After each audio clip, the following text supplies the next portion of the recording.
hello, hello, hello. Let's get started. We're streaming. I'm doing it. I'm doing it. I'm doing it. I'm doing it. Wow. Wow. All right. Blacklisted Anthropic, the AI company, and its AI language model Claude, which has been used as the backbone for several of our major defense and military systems, simply because Donald Trump and the Pentagon want to develop weapons that fire without human involvement at all. They just want the AI to go and kill if the AI decides it wants to. Bro, that's and wild. Also, Anthropic refused to commit to mass domestic surveillance directed at Americans. There was specifically a clause that the Trump regime wanted in the agreement called a lawful purpose clause, which basically says the Trump regime determines whatever is a lawful purpose, and that Anthropic can't put restrictions on how its AI language model is used. Anthropic said, you can put that lawful purpose language in our military contracts when we provide our AI for military use. There's also civilian uses and other uses for it as well, to be clear. But also, we just want to clarify that in addition to the lawful purpose clause, we want to declare what we believe to be unlawful, which is mass surveillance. We don't want our AI language model to be used for that. And we don't want our AI to be used for autonomous killing. There must be a human in control of any decisions ultimately for rules of engagement before any type of killing happens. And the Trump regime said that's entirely unacceptable. Then Donald Trump branded Anthropic a leftist, radical, extremist organization, declared Anthropic a supply chain risk, and then Pete Hegseth said that any company that has a military contract and does any type of business or engages in any type of services with Anthropic, that those companies will be banned as well. So for example, NVIDIA, Amazon, Google, Microsoft, right? They work with Anthropic, but they also have government contracts. So under what Pete Hegseth says, they lose their government contracts too, and they get deemed supply chain risks if they still... You're on the line with First Amender. Yo, what up, Amender? Hey, Extremo. Hey, man. Listen, I think we got off on the wrong foot last call, bro. Dude, you know what? It trips me out, bro, because you're saying that I've become more extreme. I think that you've become more extreme. Maybe we just need to, like, walk back a little bit. I got a few minutes before my son wakes up from his nap.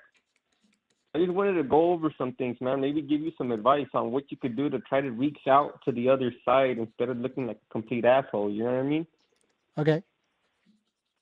Well, one thing I want to emphasize, bro, is that, like, me and you just have always really disagreed on, like, fundamentally, like, separate things, bro. Like, it's not like me and you totally disagree, but there's specific things that we disagree on that we really don't need to agree on for us to, you know, have an amicable conversation with each other, bro. I think that, like, politics aside, most people generally care about the same things. And that's why I always try to fuck with you, bro, because I feel like you're a good person.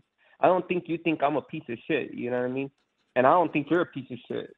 So what I feel that happens, bro, is that sometimes because you're, you know, a YouTuber or whatever, you take a person's political positions as, like, their own personal positions. And I think that that's, like, dismissing a lot of the nuances that people have about things, you know?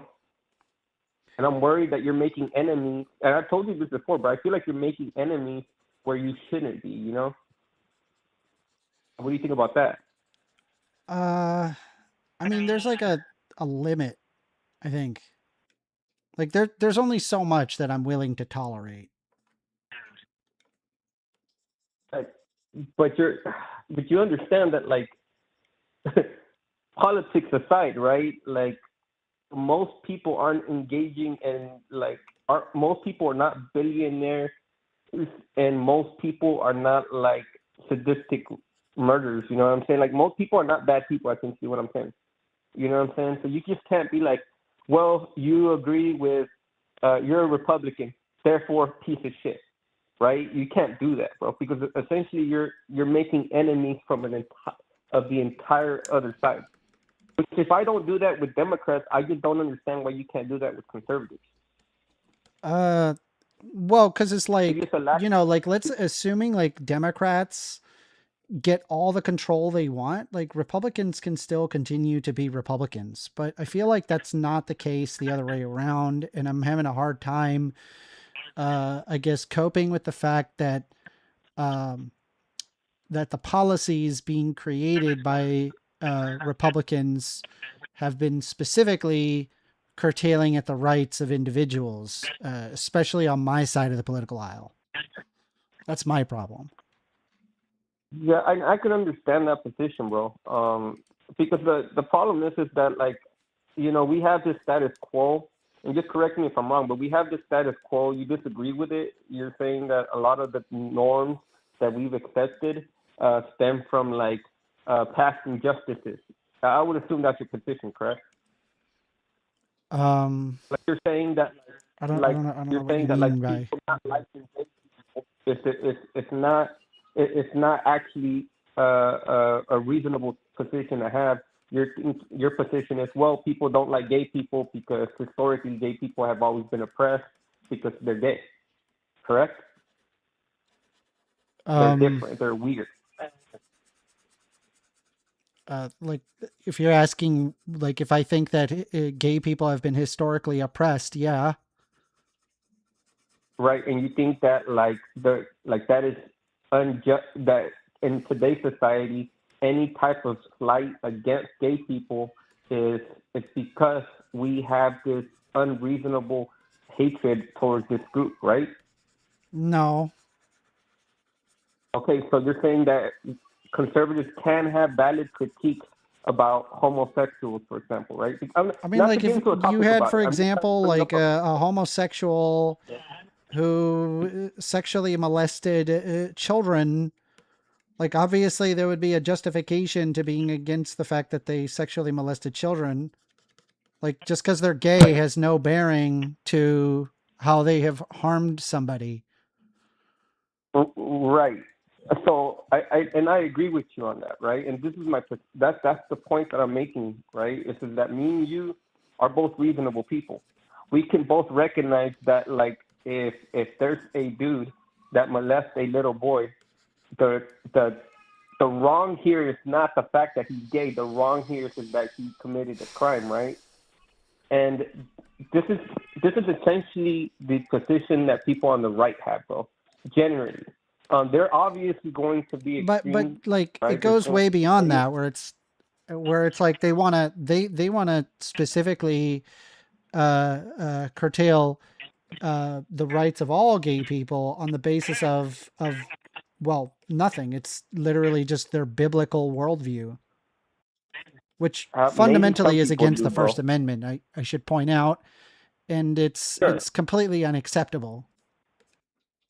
Sure, and I could agree with you on that, right? Again, this is the problem that I have with the way you go about things, bro. It's like, essentially, me and you are agreeing right now, yet I guarantee you, if I make the wrong position known to you, something that is, like, really out of my control, really just an opinion, if anything, you will dismiss my entire, you will dismiss me completely and claim I'm a bigot or a bad person.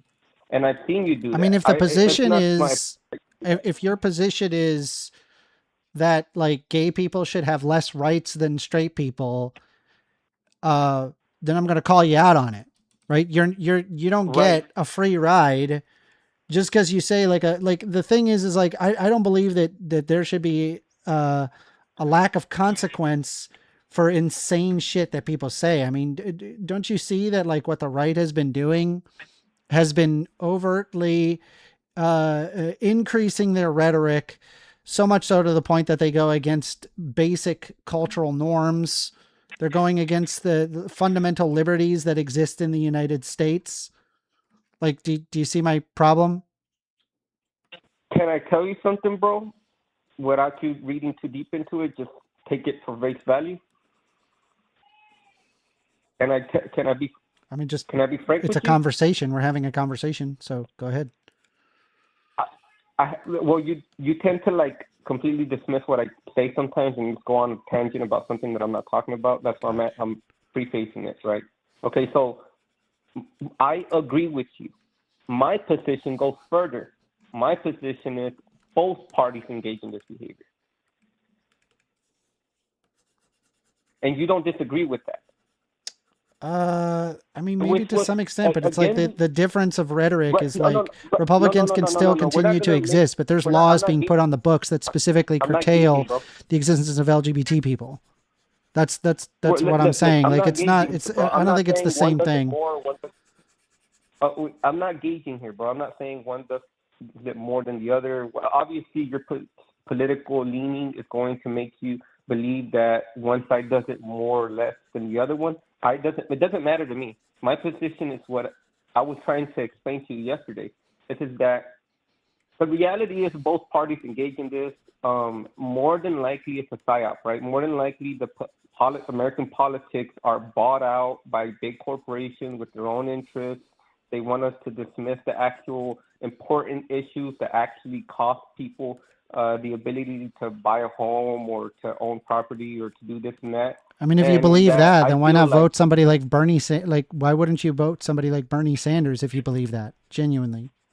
Well, so I used to not believe it as much as I do now. My position has soured politically, bro. I've always been, I don't know if you remember, bro, but I told you my political journey was essentially the same thing as yours, except opposite. I started libertarian when I found out about politics, like into my late teens. I started libertarian. Then I started leaning anarchist, but then I realized I was just being stupid. And then I realized, like, you know what? Essentially, one party is looking out for my interest and the other one isn't. That party to me was the Republican. The party to you was the Democrats, right? But I mean, we've been Aren't you Mexican? We've been alive for a long. Yeah, bro. I don't know if you know this, but it's in the interest of Mexicans living in America that there be less crime rates and less drugs and a close border.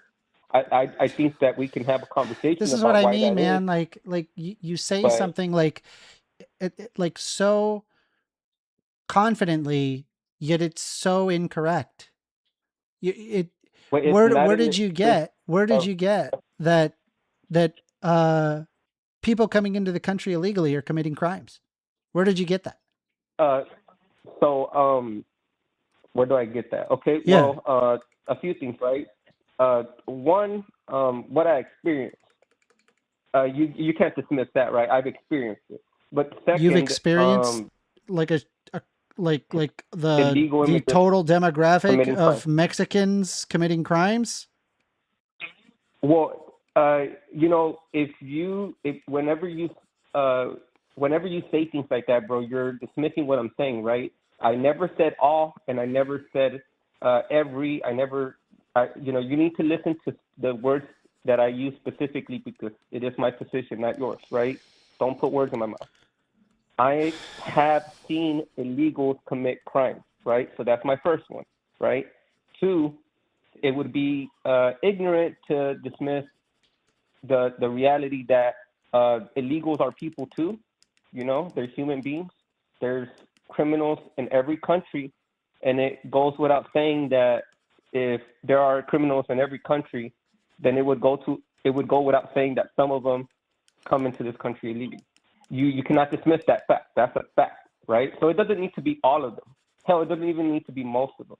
But the reality is that when criminals that are illegal come into this country, they don't go into white neighborhoods. They go into brown neighborhoods. They go into the communities in which they recognize, and then they commit crime there. And you don't see it because there's a lot of varying factors on why you don't see it. I mean, first, you've never lived in those communities. Never. You grew up in a little bit of a middle class family. You never lived in lower class situations. So you don't even really have an understanding of how He's just wrecked the fucking golf cart. Illegals are not going to call 911 with a crime committed on them. Sorry, we're on the phone. So if an illegal how dare you? Right. So there's a lot of reasons why why any statistics that you see would even agree that it's almost impossible. So I don't need to be specifically at those locations to be able to read statistical research on those locations. I spoke on and that. And the other thing is I would never be so stupid as to think that somehow my personal anecdote is greater than a large body of research and data. Right. I spoke on that. I'm not sure if you heard what I said. I heard what you said, and I'm. So what did I say? I am tacitly dismissing your argument as a valid argument because your personal anecdote does not match the thousands and thousands of individual data points based on criminal databases. Right. Like it's just these are not the same thing. Nor should you treat it as if it's equal. It's not equal. You should use what your epistemology in determining what is true. Well, maybe my personal anecdote doesn't match with what the general norm is. Right, sir. I think you did not hear what I said, so I will repeat it because I spoke on the statistical proof that you're referring to, right? So I'll say it again. Stop saying I didn't hear what you said. I did hear what you said. No, okay, what did I say? All I'm doing is drawing. I'm not going to repeat exactly verbatim, and if I don't say it verbatim, you're gonna say that I didn't listen. I heard what you said. You don't need to say verbatim. Can you at least trust me into knowing that I heard what you said? Can you trust me into knowing that I heard what you said and that I was responding to what you said? Well, this is the issue, right? You did it. That's why I'm wondering if you did. If not, I'll go ahead and repeat it just because I don't want you to make the claim that, well, you heard, I'm gaslighting you, right? Because you didn't speak on what I actually spoke about when it comes to statistics, right? The issue is, one, the statistics prove illegals do commit crime. It's not zero. It's not a net zero number, right?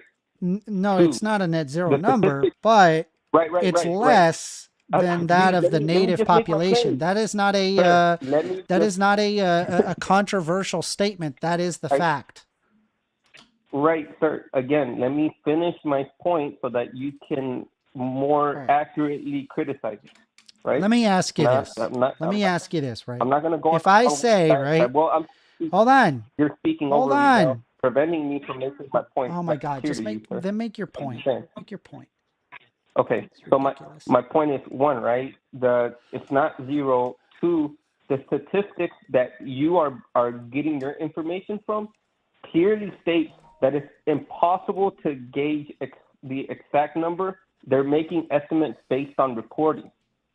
Three, even those FBI analytics, if you look at the asterisks, if you look at the information, they all have asterisks and they all clearly point out the issues with reporting when it comes to being an illegal due to, legal status, the higher crime rates in those neighborhoods not being reported, the lack of policing in those neighborhoods. There's just so many varying factors that would lead me to believe that the numbers that you're going with are not valid.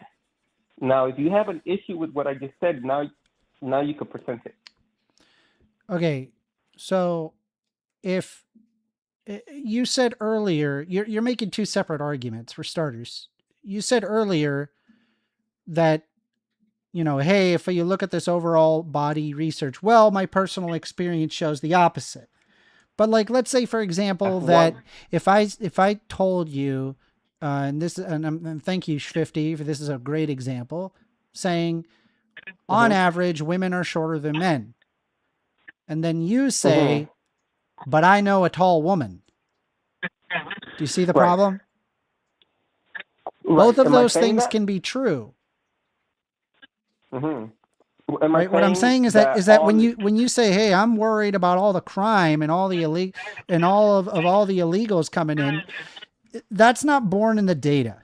The data does not show that overwhelmingly illegal immigrants are committing violent crimes in the United States. In fact, it is in fact the local population that overwhelmingly causes the crime. That's overwhelming, right? Even by a per capita basis, that is in fact the case. With all due respect, Amanda, you just moved the goalpost. Can you tell me how you did that? I don't know how. I brought up the. You said a statement that was empirically false, and I'm pushing back on your statement that is empirically false. No, I didn't. First, I made the statement that I have personally. Well, hold up, right? Let me challenge you a little bit, right? My first thing that I said is that I have seen illegals commit crime. Does that mean? Yeah, just like how you would know a tall woman. I have. Right. I just spoke on it. I literally just spoke on it before you said it, right? Second, when it comes to statistics, right? I spoke on that as well. My issue is not that they commit most of the crime. Never even brought up the concept of it being most of the crime. Obviously, there is maybe 15, 20 million. You said you had a concern. You said that you had a concern with. Hold on. You said that you had a concern with illegals committing crime, and I'm pushing back against that. Well, hold on. Is it an issue? Well, I'm not even gonna speak on that, right? I'm being very clear about what my intentions are. I'm being very clear what my position is. You're trying to like gaslight me into saying that gaslight me in saying that I am meaning something. Extremo, I'm just having a conversation with you. I have no interest in pretending like you didn't say something which you didn't say. This is fully recorded. I'm not gaslighting you. Right. No, okay, sir, but then you can recognize that I never said they commit most of the crimes. If I have an issue, I understand you didn't say that. You can imply something that you didn't. You can imply something without actually saying it, right? Because you said you're concerned about illegal immigrants coming into the country, committing crimes, but it turns out that majority of the crimes by per capita basis is committed by the local population. That's true. And so the idea that you're concerned about crime is not vindicative in the facts. Amanda, the problem is that, like, again, dude, like, again, you're gaslighting. You're not admitting that you Stop saying I'm gaslighting you. I'm not gaslighting you, Extremo. Dude, you totally are. One, again, right? I'm not assuming things or presuming things or anything, bro. I'm clearly stating my position for you so that you don't insinuate that I'm meaning anything else, bro. I hate when you do that. You're essentially saying, well, geez, Extremo is saying this thing, but actually what he's saying is that he's a giant bigot piece of shit. And that's the problem, right? Because now you're making an enemy where there isn't one, right? We can both agree that if anybody commits crime, it's a problem, right? Yes or no? Well, Amanda didn't say you were a piece of shit. Amanda didn't say that about you. That's my position, right? So now we got to look at what the issue is that I have, right? My issue is that, well, I know for a fact that if this is my position, right? Sustaining an open border allows for the continuation of a system that allows people to come into this country to have their labor. There was never an open border. Taken advantage of. Let me finish what I'm saying, right? Allows them to come into this country without the guaranteed freedoms that the Constitution provides so that they can have their labor taken advantage of. I don't like that. So you don't like that. We both have the same problem. How do we resolve it? My solution is simple, right? Close down the border, prevent anybody from coming in here legally, and then allow people to come into this country in a way so that they can be recorded and given the same privileges and rights as a citizen. I think that is a better way of going about things than just letting anybody come in, because if you let anybody come in, it goes without saying, some people will be criminals. And then you're in that situation where instead of us knowing that they're here illegally, we need to catch them. And you agree with that. You 100% agree with what I just said. I've heard you say it. You want there to be an easier pathway to citizenship. You also don't want criminals to come into this country. You can have your cake and eat it too with my solution, but you can't with yours. Now, do you understand my position? No, I don't, because it's not buried in the facts. The fact being that some people that are criminals. Yeah, well, number one, there was never a policy of an open border policy like what you were saying. It was simply abiding by Geneva Convention standards of accepting asylum seekers. So that's number one, right? And it's not like that that it was an open border policy. It never was. Wait, no, yeah, I understand the confusion here. Let me clarify that. When I said open border, I mean literally cause we have an actual border, right? Like there's a separation between like Mexico and no, Texas, I don't know anything about a border. Why don't you tell me about it? Okay, well, it's not like a physical line. It's like a geographical line, right? I thought it was a physical line. Open border. Well, that's what I'm proposing. A physical line to prevent people from coming in here. Yeah. Obviously, I know what a border is, Extremo. You don't need to explain it. Okay. Just to be clear, because you were thinking that I maybe was speaking about a policy that the Republicans are referring to whenever they talk about the term open border. They mean policies that Biden enacted. I'm not referring to that. I'm referring to Geneva Convention standards were not abided by. Were not proposed by Biden. They're decades-old policies that have been in place for a very long time. And considering that we, the United States,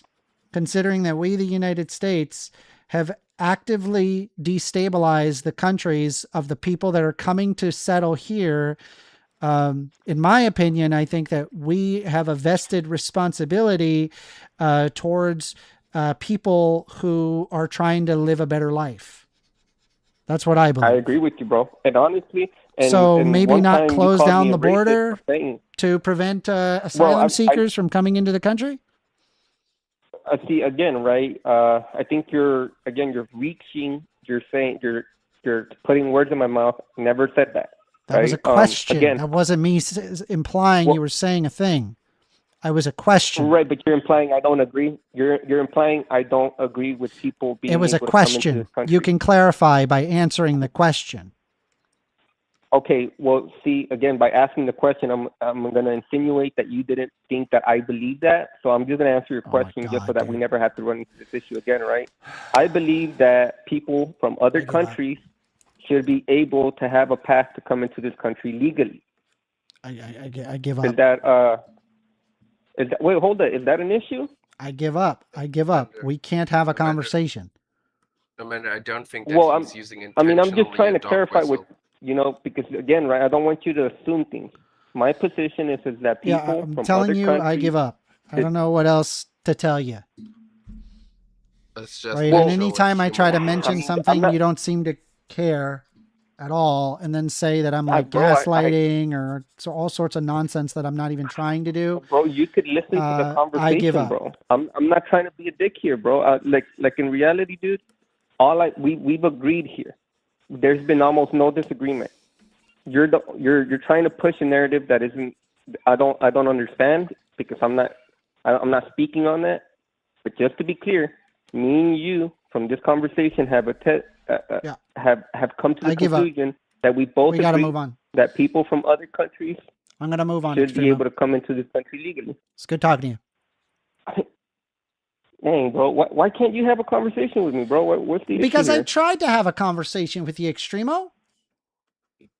I tried. I just tried. I legitimately tried to have a conversation with you. And rather than you simply, answering easy, simple questions, right?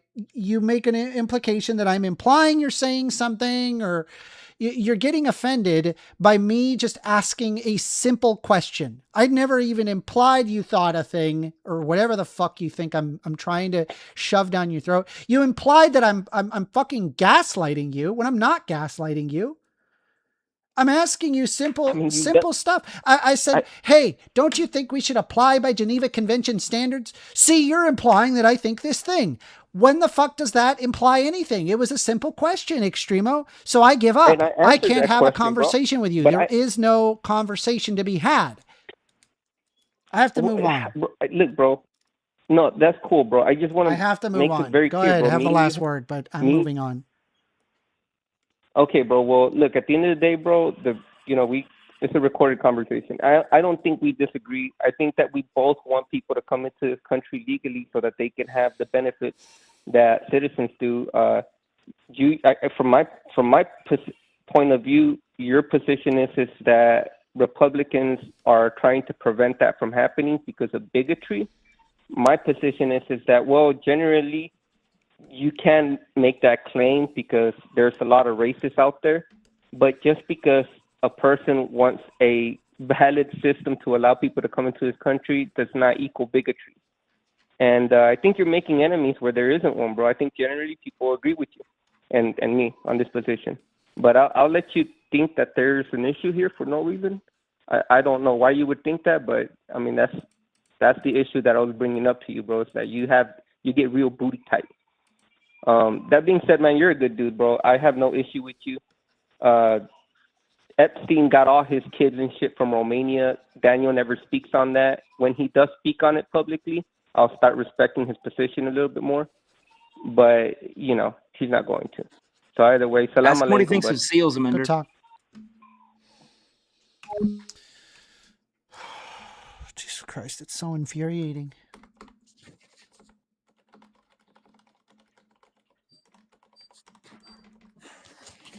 All right. I don't think that he intentionally used the dog whistle. It was just normal ignorance. Okay, I'm going to continue playing some Midas Touch. Work with Anthropic. Now, Anthropic is heavily embedded in our Defense Department. It was one of the first AI language models that were adopted into, if not the first, into the Department of Defense classified systems because the Claude model was known for its safety first, and the guardrails that it placed was embraced by governments before the Trump regime. And now that is being used against it, and the Trump regime is calling Anthropic radical leftist extremists. But then after the Anthropic was deemed a supply chain risk, then Sam Altman from OpenAI, he swoops in to get the sloppy seconds basically and says, Donald, let me do it, Donald, let me do it. And then Donald Trump and the Trump regime enter into an agreement with OpenAI using the same lawful purpose clause. But now according to Sam Altman and OpenAI, they've got a trust me bro clause where they now say that Donald Trump will allow the same restrictions to apply that Anthropic wanted, no autonomous killing and no mass surveillance.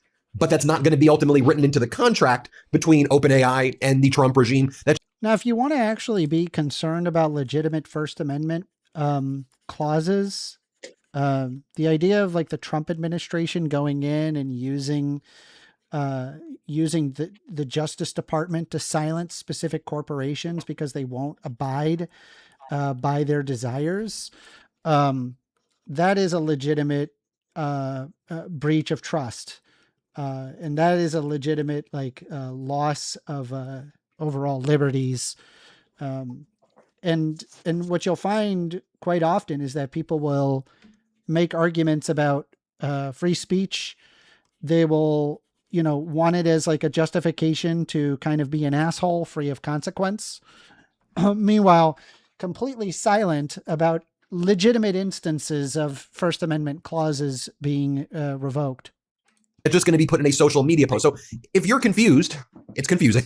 But if you're like, well, why would then Donald Trump enter into an agreement with OpenAI and agree to the same things he wouldn't agree to with Anthropic? I'll give you my opinion. Anthropic did not trust me, bro, with the government that there would be that lawful purposes meant no autonomous killing and no mass surveillance. Anthropic wanted that specific language in their agreements as well to say, okay, you hereby assure no autonomous killing and you hereby assure no mass surveillance. And Anthropic wanted to supervise to make sure the government wouldn't use it for that purpose, where I think OpenAI is saying, well, Donald Trump and Hexit are telling us lawful purpose means what they say it does, so we're just going to trust them and we're not going to build in those additional safeguards. I think that's what's happening. Let me just show you what Donald Trump's social media looks like right now from a lot of Trump supporters. I mean, I've been seeing tens of thousands of messages from Trump supporters saying, so you support mass surveillance, Donald? Is that what you're saying? And you support autonomous killing of AI? I think most Americans, I would venture to guess, it is an 80-20 issue, if not a 90-10 issue, that Americans want guardrails. We support guardrails on AI. Americans hate these. I've heard of this where it's like apparently they wanted to have like AI to like have control over like nuclear weapons and a decision to use nuclear weapons arsenal. We can all agree that's insane, right? Like that's not a good thing, right? We know, hey, don't do that ever. What? Like, am I crazy? And I don't know. What do you guys think? Oh no, I think everybody left it. So it's all right. Okay. Anyway. These data centers that Donald Trump and his regime want to hoist upon all of America, which sucks up our energy and destroys our communities. And I think Americans recognize, I think you obviously recognize the threats and the risks posed at AI. That doesn't mean that there can't be some okay purposes for AI. It's a technology that can be utilized in some areas, but there must be common sense guardrails on it, like avoiding autonomous killing, when even the founder of Anthropic says, right now, based on the development of AI, we can't trust autonomous killings. So let's make sure there's a guardrail on that and no mass surveillance, please. Look at some of these messages that are being posted on Trump's social media. This comment, all Anthropic asked was for their AI not to be used for mass surveillance on US citizens. Sounds fascist to be pro-surveillance state. Someone goes, Mr. President, as someone who voted for you, this isn't a good look. I took it upon myself to read their article on this. It's very short yet very telling, and nothing about it was woke in the slightest. These are very real concerns. AI needs guardrails. Trump is a wannabe dictator. Is there an Anthropic article? Let me look at this up.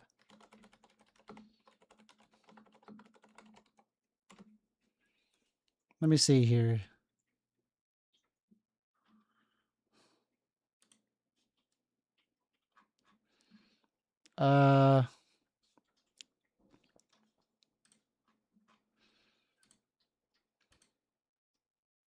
The standoff between the artificial intelligence firm Anthropic and the U.S. government escalated sharply today. President Trump lashed out at the company's leadership and directed all federal agencies to stop using Anthropic's products. And the Pentagon designated the company a supply chain risk to national security. William Brangham joins us now with more. William? That's right, Jeff. Anthropic had long said that it didn't want the U.S. military using one of its programs for any fully autonomous weapons systems or for any mass surveillance of American citizens. Negotiations were ongoing this week, but the president's order seems to have brought them to an end. The Pentagon's designation would bar any company that does business with the Department of War from doing any commercial business with Anthropic. For more on what this could mean, we are joined by the University of Pennsylvania's Michael Horowitz. He previously worked in the Defense Department, where he wrote the Pentagon's policy on artificial intelligence weapon systems. Michael Horowitz, so good to have you here. I wonder if you could just give me your reaction to this, to the president saying, we are wiping Anthropic completely out of the federal government, and that any Pentagon contractor that also has dealings with Anthropic has to stop those as well. What a day. I think that my initial thought, frankly, is that escalated quickly, in that what seemed like a needless dispute between Anthropic and the Pentagon has hit crisis proportions. I say needless dispute because Anthropic was the first of the frontier AI labs willing to work with the Pentagon in a classified environment. Prior to this all this news coming out about Anthropic, I've never even heard of Anthropic. Does anybody know what Anthropic is? Like, I've never even heard of Anthropic. Let's pull up Wikipedia's Anthropic. American artificial intelligence company headquartered in San Fran. It is developed by large language models named Claude. Anthropic operates a public benefit corporation which researches and develops AI to study their safety properties at the technological frontier and use the research to deploy safe models for the public. It's formed in 2021 by its former members of OpenAI, including siblings Daniel Modi and Dario Amati, who served as president and CEO respectively. Anthropic has an estimated value of $380 billion. Jeez. Dictator button. All right. And all of the projects that the Pentagon has asked Anthropic to work on, Anthropic was happy to work on. This was a theoretical dispute about future possibilities that between Anthropic and the Pentagon that is now really escalated. The president's order in combination with the order from Secretary Hegseth could not just be devastating to the Pentagon's ability to use Anthropic's technology, but could be devastating to Anthropic's core business, depending on how it's interpreted by the markets and whether Anthropic is able to get, I'm not a lawyer, but Anthropic is able to get a stay of the... Well, Amender, I changed my dad's mind on one thing. What'd you change your dad's mind on? It's a pretty simple one, but it's a really good start. I mean, because, my dad, basically, let me just explain. The most I've done is my dad is more neutral on the Israel thing. He's like, yeah, why are we supported? Like, yeah, I like Israel more than Palestine, I guess. But like, why are we giving them money? Maybe like he says, he kind of agrees with that. But what I changed his mind on today, sort of, is the fact that he wouldn't vote for Trump if Trump ran for a third term. And my dad's too focused on that wouldn't happen. There is no if. And I'm like, well, there's literally something about Trump trying to, quote unquote, unlock control over the election, to unlock power. And then third term. And he was the only Republican. Like he's already the re-election. It's for re-election, not running to try to be an elect. He said he wouldn't vote for Trump again. Which is, I guess, like my dad and I used to have Trump's dick in our mouth, Now my dad's a little bit more just like Trump's better than Kamala. And I mean, he's nowhere near my stepdad. Oh my God. My stepdad believes in the 16% thing type shit. He used to be a cop. What's the 16% thing? He used to be a cop. He thinks black people are all fucking criminals, Oh, got it. Or more likely to be. I mean, that's true, but the question is like, why? It's because of the zip code. It's because of it's because of generational racism. Exactly. Systematic oppression. Exactly. And everyone who makes a bad decision should be held accountable. But like, it's a cycle that we haven't fixed, and a cycle that we perpetuate by putting more cops there. Like, And nobody tries to fix the homeless problem. They just keep the homeless people out of their city. Like, it's quite unbelievably so counterintuitive, and there's no twist to it. Like, it just, you know what I'm talking about? They're like, oh, if we have less homeless people around, the property values will go up. All right, let's continue. It's fucking classism. To keep up a robust defense. I mean, Anthropic was already being used in many parts of the Pentagon, according to reports. So now if the president is saying, get it all out of there, what does that do to our ability to maintain a defense? Anthropic's technology wasn't just being used in parts of the Pentagon. It was being used in other parts of the government as well. So this could be pretty devastating in some ways. The only thing that mediates that is the 6-month time period that appears both in the president's announcement and in the supply chain designation by Secretary Hegseth. If you wanted to be an optimist about the chances that the two sides will come to a deal, the optimistic read would be, in some ways, this sets a 6-month clock for negotiations between Anthropic and the government. But that you had to squint real hard in some ways to see that optimistic read. And the winner in some ways, if Anthropic and the Pentagon can't make it work, frankly, is China. Because in a world where there's been intense AI competition between the United States and China, and that includes the military realm, it should be all hands on deck for the American Frontier AI Labs to work with the Pentagon to improve American national defense. And Anthropic's been willing to do that. Over a 6 to 9 month period, then you would imagine some of the other AI labs will try to cycle in and pick up some of that business if nothing can be done. Note that Elon Musk's XAI has already stepped up to the plate and said last week that they were willing to now work in the classified environment with the Pentagon on defense challenges. Hey everybody, it's time to trust Grok for security defenses. Hey everybody, doesn't that sound like a great idea? What do you think of that? Hey everybody, let's make this the thing that decides what bombs to use. That should be up to AI to do that. That's what we should do. Doesn't that sound like a smart decision? Jesus Christ. That's right. It's hard to imagine that there's not a whole slew of other companies willing to step into the breach there. I want to ask you about this request, though, that Anthropic was making. They were saying, we're happy for you to use our product, except in these 2 instances. And I wonder what you make of that request. It's hard to think of another defense contractor, a Northrop Grumman, saying, we'll sell you jets, but you can only use them in certain ways.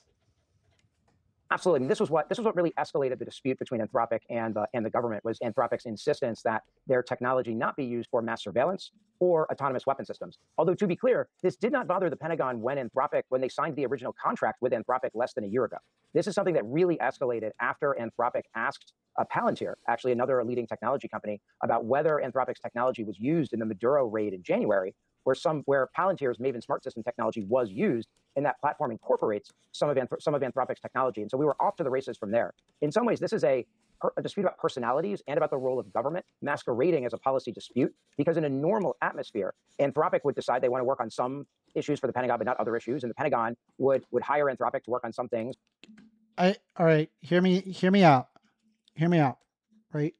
Anybody who uses AI to make government decisions, when there needs to be a special gulag just for leaders that think that that's a good idea. To the gulag. I don't care if you're a Democrat or Republican. If you in your head, as you're leading a country, you're like, the way that I am going to come to decisions is I'm going to use AI, and AI will be the sole deciding factor. You got to go to the gulag. This is way too dystopian. I don't even think that Blade Runner could have come up with something that dystopian. Am I insane? What are we talking about?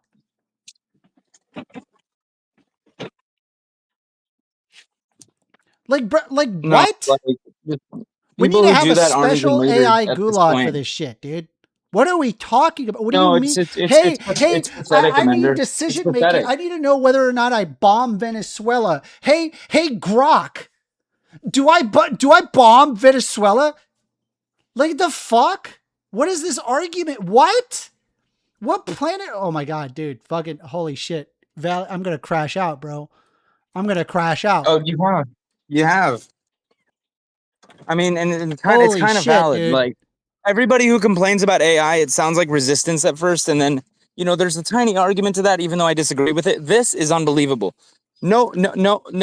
It's honestly, it should be a violation of Geneva Conventions to let a machine decide whether someone lives or dies. Right. This is exactly what I'm worried about.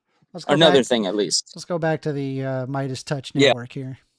For context, Anthropic rejected the Department of Defense's order to allow its technology to be used for autonomous weapons and mass surveillance. Not wanting a surveillance state is woke, I guess. According to someone else posted, according to AP News articles, Anthropic said it sought to narrow assurances from the Pentagon that it won't be used for mass surveillance of Americans or in fully autonomous weapons. I don't see why any Republican would be okay with being under mass surveillance. And someone else goes, bro, Anthropic said they wouldn't use AI to gather surveillance on U.S. citizens. Someone else goes, is the baby done crying? So there's lots of messages like this, and the baby's not done crying. Here's Donald Trump's post. The United States of America will never allow a radical left woke company to dictate how our great military fights and wins wars. The decision belongs to your commander-in-chief and the tremendous leaders I appoint to run our military.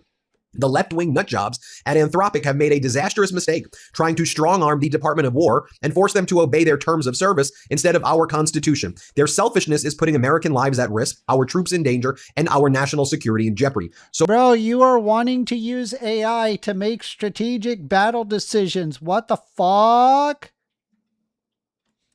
It pisses me off. This fucking blank empty thing is AI. AI exists. Everyone already fucking hates it. Now, whether someone's alive or dead depends on this piece of shit concept that's kind of ruining the world everybody, a little let's bit. use AI to fucking... AI! Trump has a war powered by AI, guys. Actually, just fucking Trump's kill me, war bro. is powered by AI. Actually fucking kill me, bro. Fucking gulag. Yes, you go to the unbelievable. gulag, bro. You gotta go. Your critical thinking skills are so terrible that we need to have a special gulag just for you, because your intelligence is so low that you're causing the death of other people. And because But Amender, it's AI powered, man. you gotta go to the. I'm sorry, you gotta go to the gulag. I'm sorry. Listen, I don't make the rules. AI, the power of AI, Amender. Go to the gulag. Power of AI power. Go to the gulag. Dude, I don't even trust AI to make a decision like regarding like my mortgage. Like I remember like I was having questions regarding my mortgage, and I was like, it was like pulling up AI, results. And I'm like, well, that's very helpful, but I really need to make sure that this is like a credible source. And then I would end up Googling, like an actual credible source. Like, I don't even trust it to like for like even minor stuff with my mortgage. And we're using this tool to make decisions on war efforts. Well, Amender, what do you think? What do you think, bro? Let's go back to actual AI, Amender. Amender. So cooked, bro. We are so cooked as a society. If we're just like, hey, everybody, let's let AI makes this decision. Like, that should honestly be the most alarming, most concerning part about this. So pause right there. So that's what I believe is the difference between what Anthropic is saying and what OpenAI is saying. OpenAI and Sam Altman, they are agreeing that if Donald Trump says lawful order clause or a lawful purpose clause, that Trump will follow the law and that there shouldn't be any private terms of service applied to the government because Trump believes that he's a dictator and can do what he wants. Whereas Anthropic says, okay, lawful purpose clause, great. But we don't trust you. You have to agree to our terms of service and we're going to monitor it. That's the issue. And I want to just, kind of pinpoint it very surgically for you. Then Donald Trump goes on to say, therefore, I'm directing every federal agency in the United States government to immediately cease all use of Anthropic's technology. We don't need it. We don't want it. And we will not do business with them again. There will be a 6-month phase out period for agencies like the Department of War who are using Anthropic's products at various levels. Anthropic better get their act together and be helpful during this phase out period, or I will use the full power of the presidency to make them comply with major civil and criminal consequences to follow. So pause there again. That's the language of a dictator. Period. Full stop. I will use the criminal law. Why? They have a contract. You're negotiating terms. Their terms, obey their terms of service, or you don't have to buy the product. But why are you saying, what's criminal about them not wanting their software to be used or their AI to be used for mass surveillance and autonomous killing? Donald Trump goes on to say, we will decide the fate of our country, not some out-of-control, radical left AI company run by people who have no idea what the real world is all about. Thank you for your attention to this matter. Make America great again. Just think about it. Didn't Donald Trump say that, like, I'm going to, protect against these types of things, and I'm going to protect against big tech, this, that, and that. So that would mean there should be guardrails. But ultimately, what Donald Trump did was now invite OpenAI to have no guardrails at all. And, just thinking about the betrayal of MAGA at every level. What he's doing with AI, obviously tariffs crushing people, inflation surging. But what about just even like, what I call it, the Make America Healthy Again? Remember the time when I think, what was it, where Donald Trump, as a result of the No Kings protest, generated an AI video of him pooping on the stupid Americans. Do you remember that? I remember that. That's crazy. I don't remember no video of Trump doing a dirty Sanchez. You don't remember that? No. Let's watch the Trump poop video. What? Let's see if I can refresh my memory. Like, what the fuck is this? Hold on. I got you. I got you, little baby bird. I ain't your baby. Ew, no. I will feed you, baby bird. Oh my, no. This is little. Yeah, so this Can is you zoom in? Tiny bit. Yeah, so this here I is see the it. video Never mind, I see it. of Donald Trump. And this is in response to the No Kings protesters, where he posted this on Truth Social. Like, this is his Truth Social. All right. Hey, I don't like Trump, but I mean, that's not hurting anybody. That's just him. That's just like a fucking shit post. All right. I mean, it's pretty stupid that the president's not taking people seriously. I'm gonna give you an example of the problem here. I'm gonna give you an example. All right, hold on.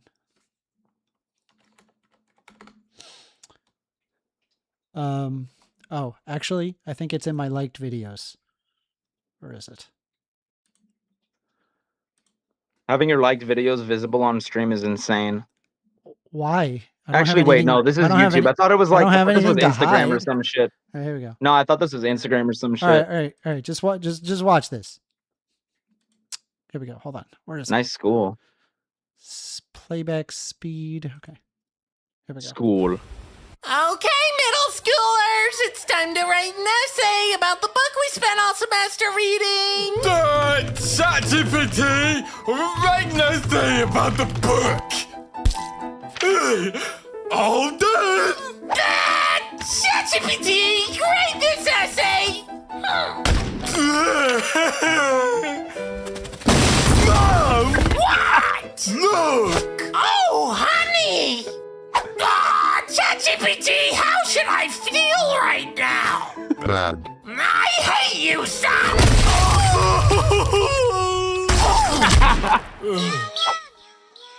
Mr. President, the people are protesting. Did ChatGPT generate a movie about idol pooping on the stupid Americans? I hate the stupid Americans! We're experiencing record-breaking numbers. We're gonna need more power.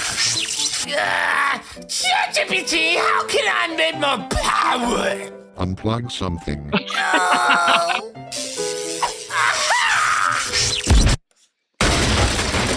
What? ChatGPT, I heard I proposed to her. Error. And ever I could, please try again later. ChatGPT, how do I tell if he's proposed? Will help! Will help! You're dropping That's phrase. Good. That's fucking great. That's fucking great. I love it. I love it. This guy is a genius. I love him. Like, I hope y'all recognize the problem, I guess, to some extent. Oh, yeah. I mean, eventually it's literally dead internet theory, but it's creeping into real life, dude. It's gonna be people having AI speak on their own behalf. AI, it's called talking to AI. Like, that's the scariest part to me. All right, I'm like, gonna it's not back, even like I'm gonna go back to the Midas touch here. Scheme that he and RFK Jr. were running, where now they're like big supporters of glyphosate, right? Their big thing was banning glyphosate and pesticides and Roundup and stuff like that. And now they're like, no, we're actually the biggest proponents of glyphosate. We want pesticides. They're like the biggest promoters of it. In any event, Secretary of Defense Pete Hegseth posts the following on Friday. This week, Anthropic delivered a masterclass in arrogance and betrayal, as well as a textbook case of how not to do business with the United States government or the Pentagon. Like, aren't these people just pieces of crap?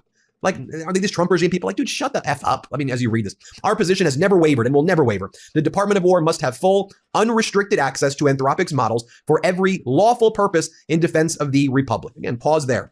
Unrestricted access to every lawful purpose. Okay, well, if you say you're not going to be using it for autonomous killings and for mass surveillance, then put it in an agreement. But of course, they're not going to do that because they view lawful purpose as doing mass surveillance and autonomous killing. Instead, Anthropic AI and its CEO Dario Amodei have chosen duplicity, cloaked in the sanctimonious rhetoric of effective altruism. They have attempted to strong-arm the United States military into submission, a cowardly act of corporate virtue signaling that places Silicon Valley's ideology above America's lives. The terms of service of Anthropic's defective altruism will never outweigh the safety, the readiness, or the lives of American troops on the battlefield. Their true objective is unmistakable: to seize veto power over the operational decisions of the United States military. That is unacceptable. Do you see what he's admitting to the fact that he does not agree to the terms of service of Anthropic, which say no autonomous killing and no mass surveillance? And then he dresses it up in this flowery language to try to trick people and make people think that he sounds so smart by saying the defective altruism. Dude, I just don't understand. Like, again, like I'm stuck on the idea that what we're going to go, we're going to go and we're going to start using AI. Like, do we really just find no problem with these autonomous systems and making decisions to kill people or monitor people or really any of those things? Like, we should, bro, I barely trust it to make a proper recipe.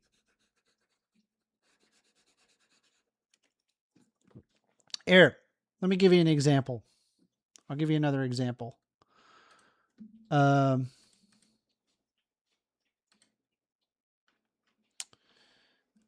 Let me see here.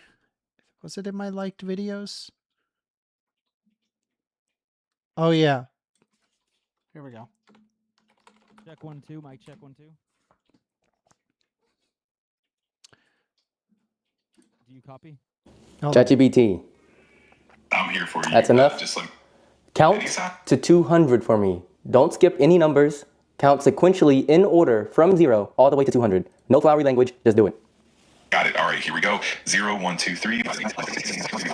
I'm speeding this up by a lot, but I'm still really impressed that it's able to count to over 100 right now. 110, 111, 112, 121, 122, 123, 124, 125, 50, 151, 152, 174, 175, 176, 100.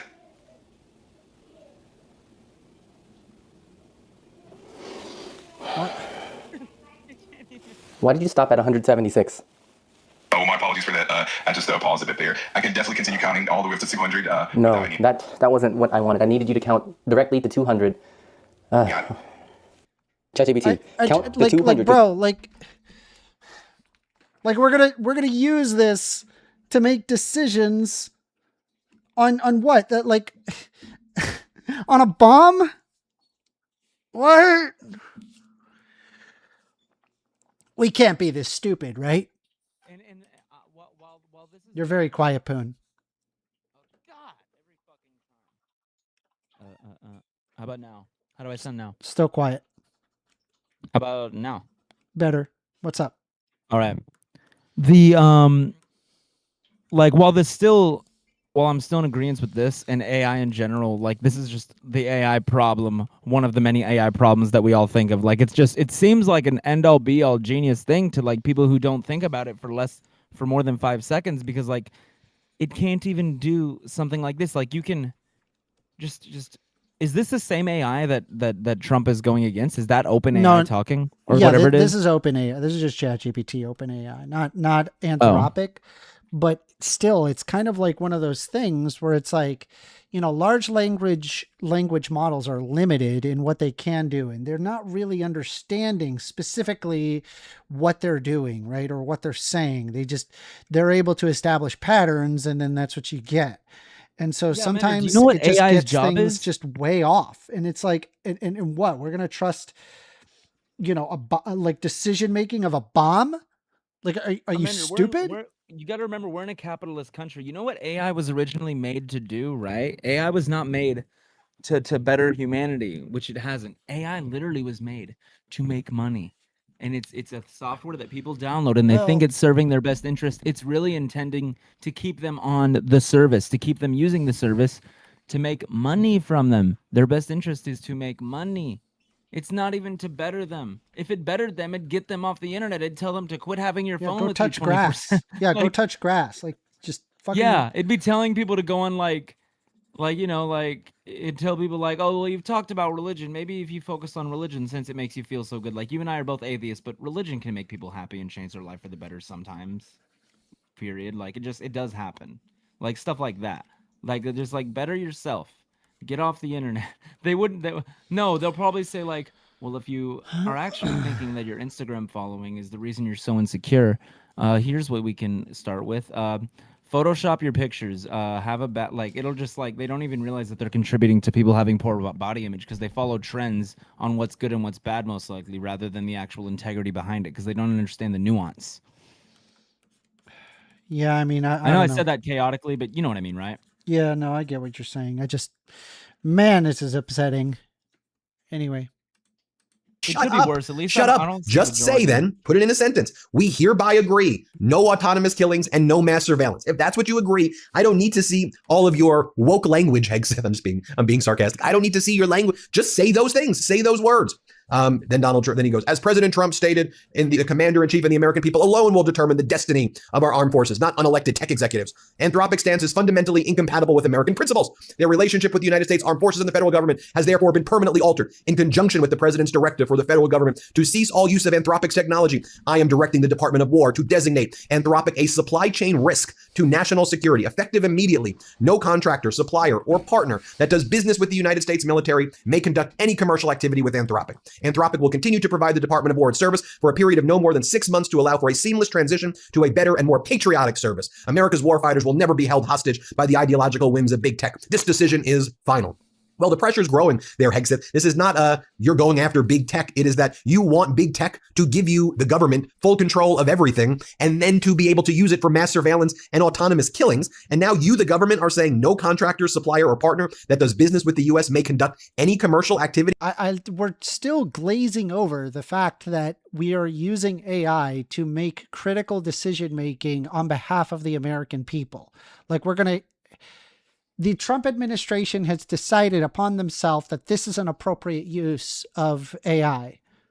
With Anthropic? Well, we know, for example, Google has invested in Anthropic. Amazon has invested significantly in Anthropic. Amazon's cloud service, AWS, is a core partner of Anthropic's computer needs. NVIDIA is investing in Anthropic, around $10 billion. Microsoft invests in Anthropic. So what? Now all of those businesses have to get rid of Anthropic. Do you realize it's going to hurt those businesses as well? So as Dean Ball explains, NVIDIA, Amazon, Google will have to divest from Anthropic if Hegseth gets its way. This is simply attempted corporate murder. I cannot possibly recommend investing in American AI to any investor. I cannot possibly recommend starting an AI company in the United States. If ultimately Donald Trump says, if you don't let me use your programs for mass surveillance and killing, not only am I going to destroy you, but anybody who does business with you. And now that the Claude language module is embedded in all this other stuff as well, and all those businesses have government contracts. What are you going to do? Here's the statement from Anthropic's CEO. Earlier today, Secretary of War Pete Hegseth shared on X that he is directing the Department of War to designate Anthropic a supply chain risk. This action follows months of negotiations that reached an impasse over 2 exceptions we requested to the lawful use of our AI model Claude, the mass domestic surveillance of Americans, and fully autonomous weapons. We have tried in good faith to reach an agreement with the Department of War, Department of Defense, but it should be called, making clear that we support all lawful uses of AI for national security aside from the 2 narrow exceptions above. To the best of our knowledge, these exceptions have not affected a... Holy shit. All right. I need a drink. Holy crap. That is terrible. Give me a quick second. I'm just going to put on some music. Where's Edge? Hold on, give me a sec.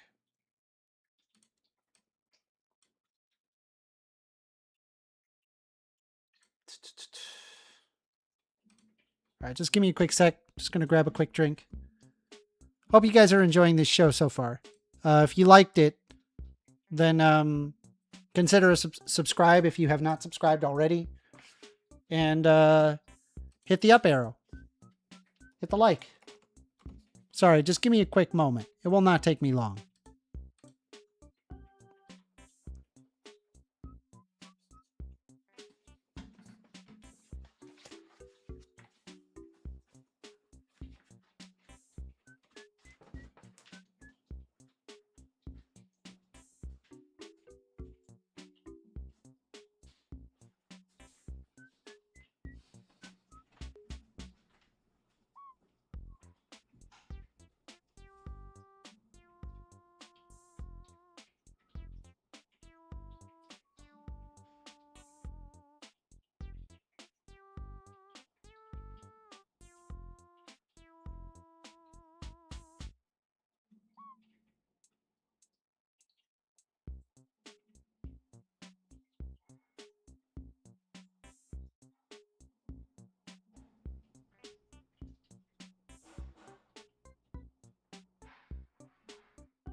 I'm back.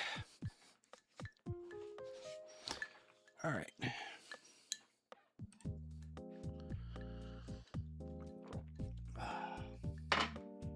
That's tasty.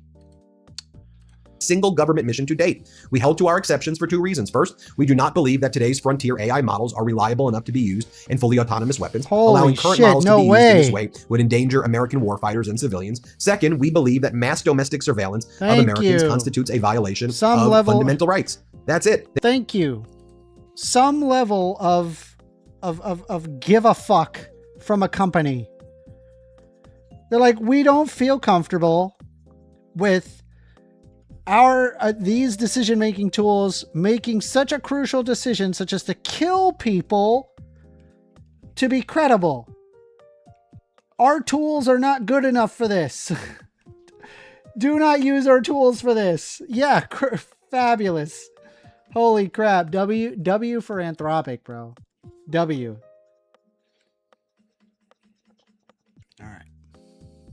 They want to apply their terms of service, and the Trump regime refuses. So then you get the statement from OpenAI CEO Sam Altman, and Sam Altman says, whatever, we've cut a deal with the government. Here's what Sam Altman posted last night. Tonight, we reached an agreement with the Department of War to deploy our models in their classified network, Altman writes. In all of our interactions, the Department of War displayed a deep respect for safety and a desire to partner to achieve the best possible outcome.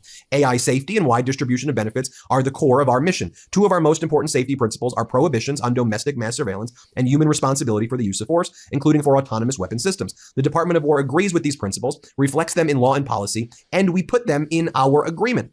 We also build technical safeguards to ensure our models behave as they should, which the Department of War also wanted. We will deploy FDEs to help with our models to ensure their safety. We deploy on cloud networks only. So pause there. So if that's the case, if in your agreement you have the two restrictions that Anthropic said that they wanted, and it's literally in the agreement, then why isn't Hegseth saying that publicly?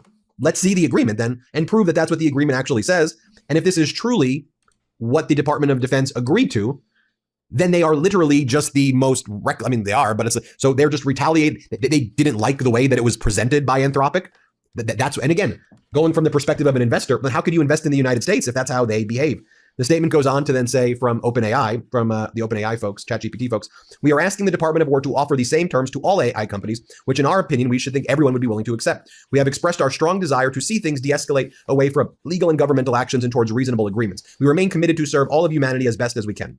So Michael McFowle says, so now I'm really confused. OpenAI got Hegseth to agree to the same two principles that Anthropic was asking for. Can someone explain that outcome? Or this other account says Anthropic drops out and Altman is right there to bend the knee and scoop up these sloppy seconds. So that's where we are right now. And I think it's important to also note that OpenAI executives were some of the biggest Trump donors, giving Donald Trump $25 million gifts and such. So I don't know if that played a part of it as well. But at the end of the day, think about how this impacts and affects the United States economy, how this affects AI development. And this is literally just a fascist authoritarian government seizing the methods of control and production and engaging in not just retaliation against Anthropic, but against everybody Anthropic does business with. How is that going to impact them? I mean, these are people are totally deranged. Anyway, hit subscribe. Let's get to 7 million subscribers. I hope that gives you a good update of everything that's going on there. Want to stay plugged in? Become a subscriber to our Substack. That is wild, bro. That's just completely wild. I don't even know what to say about that. Well, we are taking calls. Phone number is 202-998-5218. You want to call in, have a discussion, we can do so. Did I even notify anybody that I'm starting this? No, I didn't. Let me let everybody know.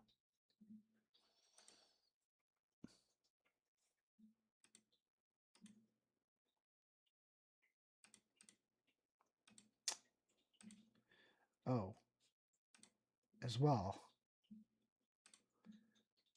And it always does this, man. It doesn't save my, doesn't save this. Why does it do that? Let me edit this, change the thumbnail. That's why. Hang tight. All right, there we go. That should help.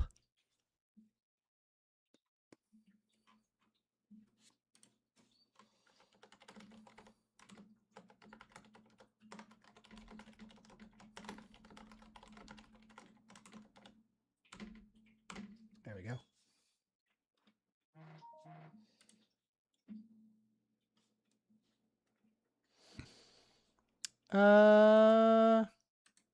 maybe I should just play some music. Draw. I'll wait. I mean, this issue is a bit alarming for sure, but I mean, it's pretty expected, Amender. And I will admit one thing: I think if Biden was president right now, Biden would end up doing it. If Kamala was president, Kamala would have done it. And if Ted Cruz was why would they have done like this? Ted Cruz would have did it.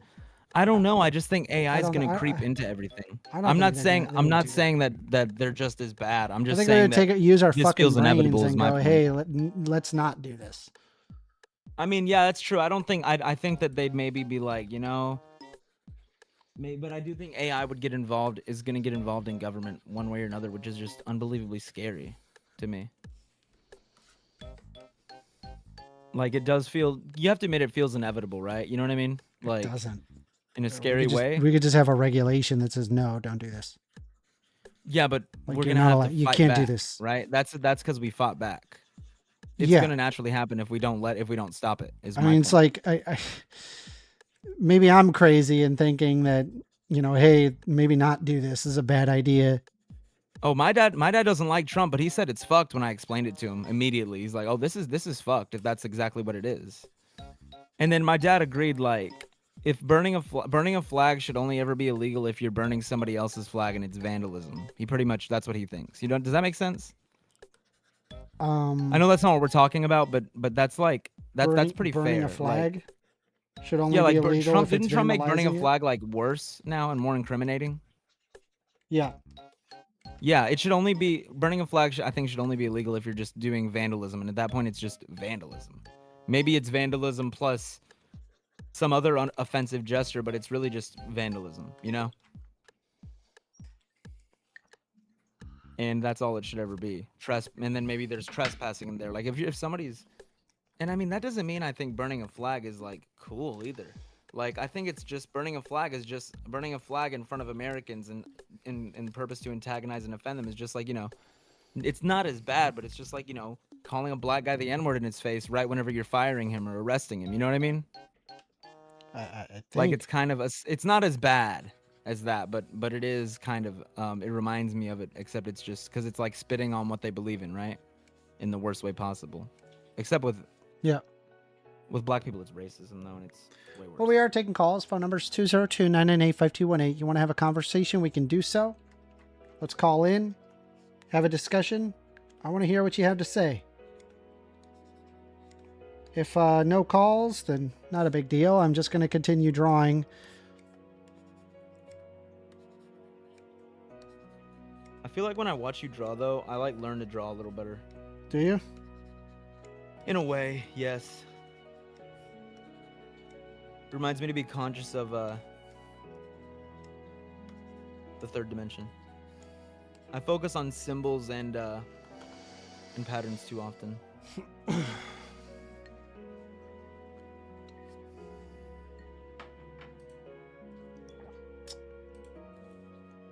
The hell just happened? Something happened. What just happened?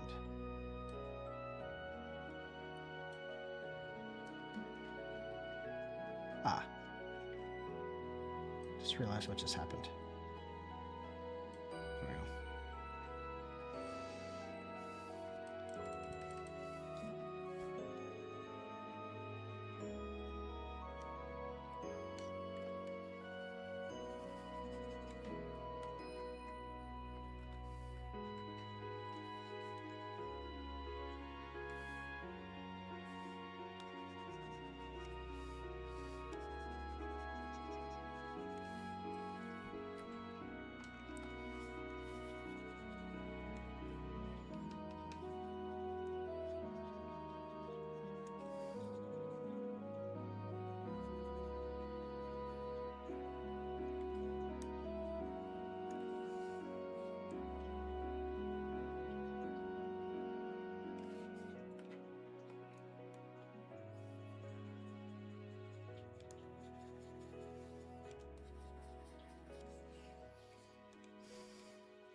have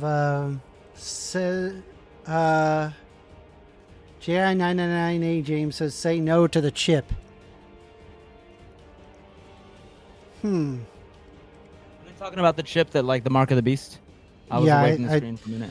I don't believe in any of that stuff, but I mean, I definitely don't like the idea of AI being the decision maker behind governmental decisions. That seems like not the right way to go. People want to take the spiritual approach to be opposed to technology taking over life this way. So be it, because we all need our own way to fight back against this, and if that's their way, fine, right? You know what I mean, Amender? Like, the enemy of my friend is my friend. Like, there's no time for us to agree on everything before we lose this this freedom that may get lost. You know what I mean? Like, it's just a real. I think it's just what happens when you're conscious of every issue, because all I know is, like, whenever I have I want to focus on keeping like there's no media out there just glazing some politician. I don't think, right? Any media that did that, I mean, there's like Fox takes it easy on Trump, right? But like, they never straight up just go, dude, Trump Fox is a fucking awesome. glazer, bro. Glazing. No, Fox glazes Trump in a way, but like, I mean, what I'm saying is glaze, like, bro. But at least it's actually at least impressive. People who watch the Fox, level of people glazing. who watch Fox know that Fox likes Trump, I think. 1 second.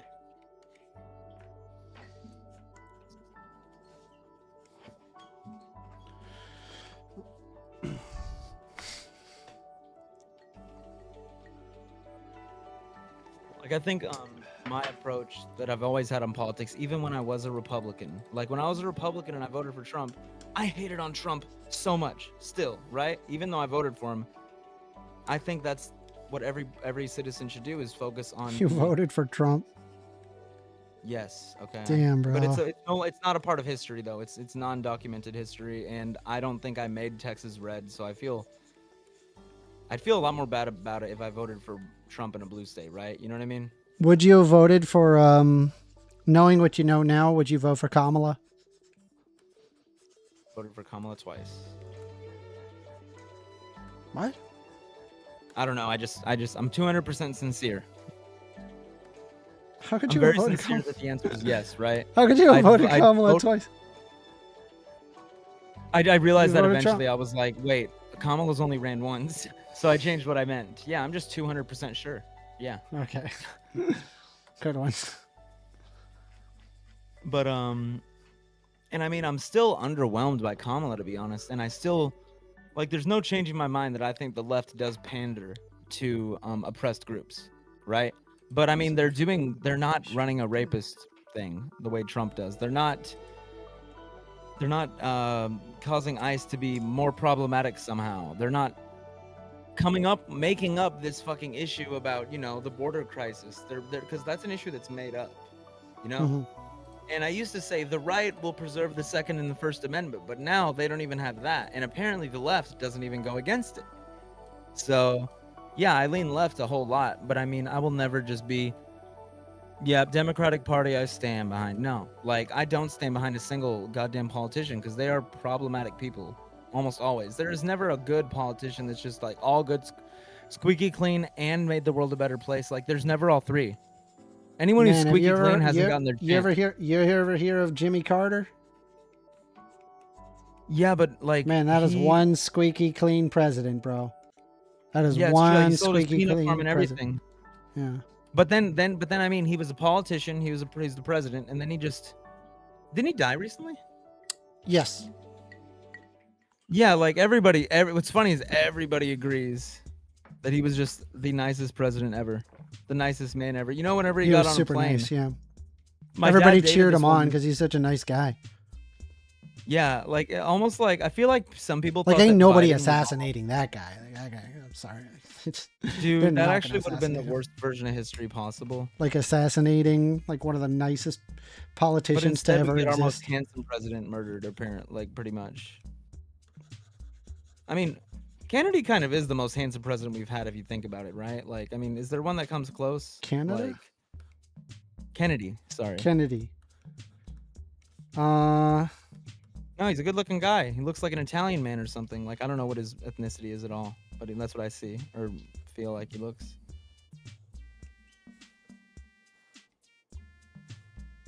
I guess Lincoln looks like a real man's man, but he's like, that's for a certain type of lady. You know what I mean?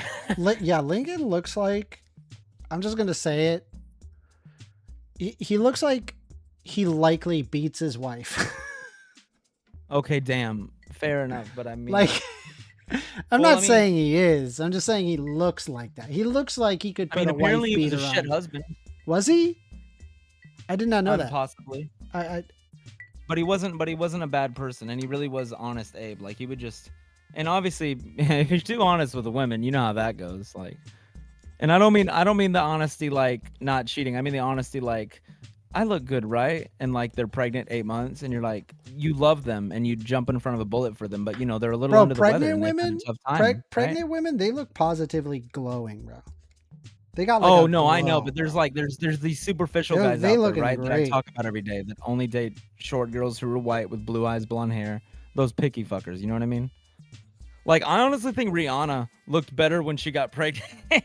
Like, she actually just looked better, like a fit like Rihanna after she got, like, and my mind was blown. I was like, you know, I thought she was overrated up until now. Like, she looks hot. Very super funny. Like, I laughed out loud when I noticed it. I was like, damn, I really am weird. Or I really am different. Cultured is the word, though. Man, it's a quiet day. Normally, we got the chats crawling, but today it's pretty quiet. I'm leaving for work right after 5.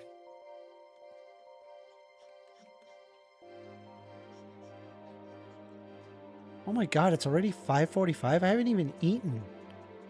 Jeez.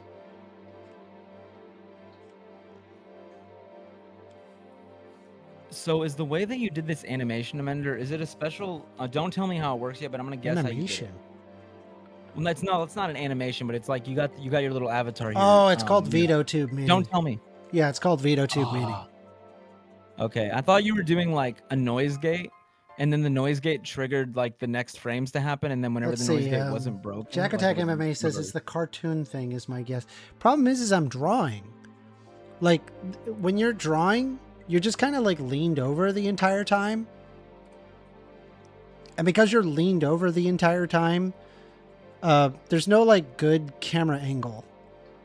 So yeah, all the clips would be you just bent over, and it looks like you look like a drunk or some shit.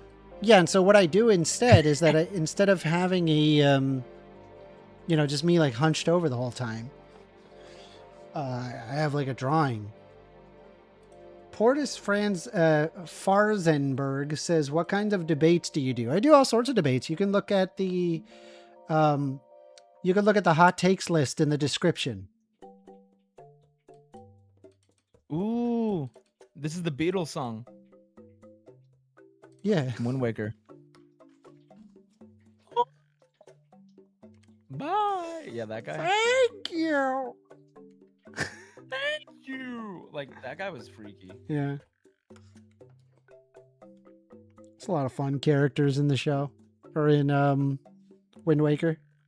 Oh, that felt like an anime to me, I guess, if you think about it. Like the way the NPCs 50 says, because Republicans believe that Democrats are advocating for things that we are not advocating for, and I think that we have to nip that in the bud before jumping into the conversation. I agree with you, 50.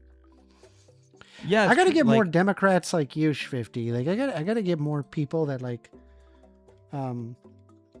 because I know they're out there. There's all sorts of people that I know they agree with me. They just haven't found my channel yet.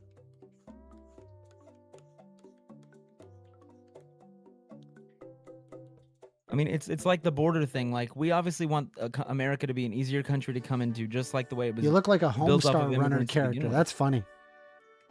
And I do know that reference because I am old enough to know what Homestar Runner is. Sorry, what's that, Poon?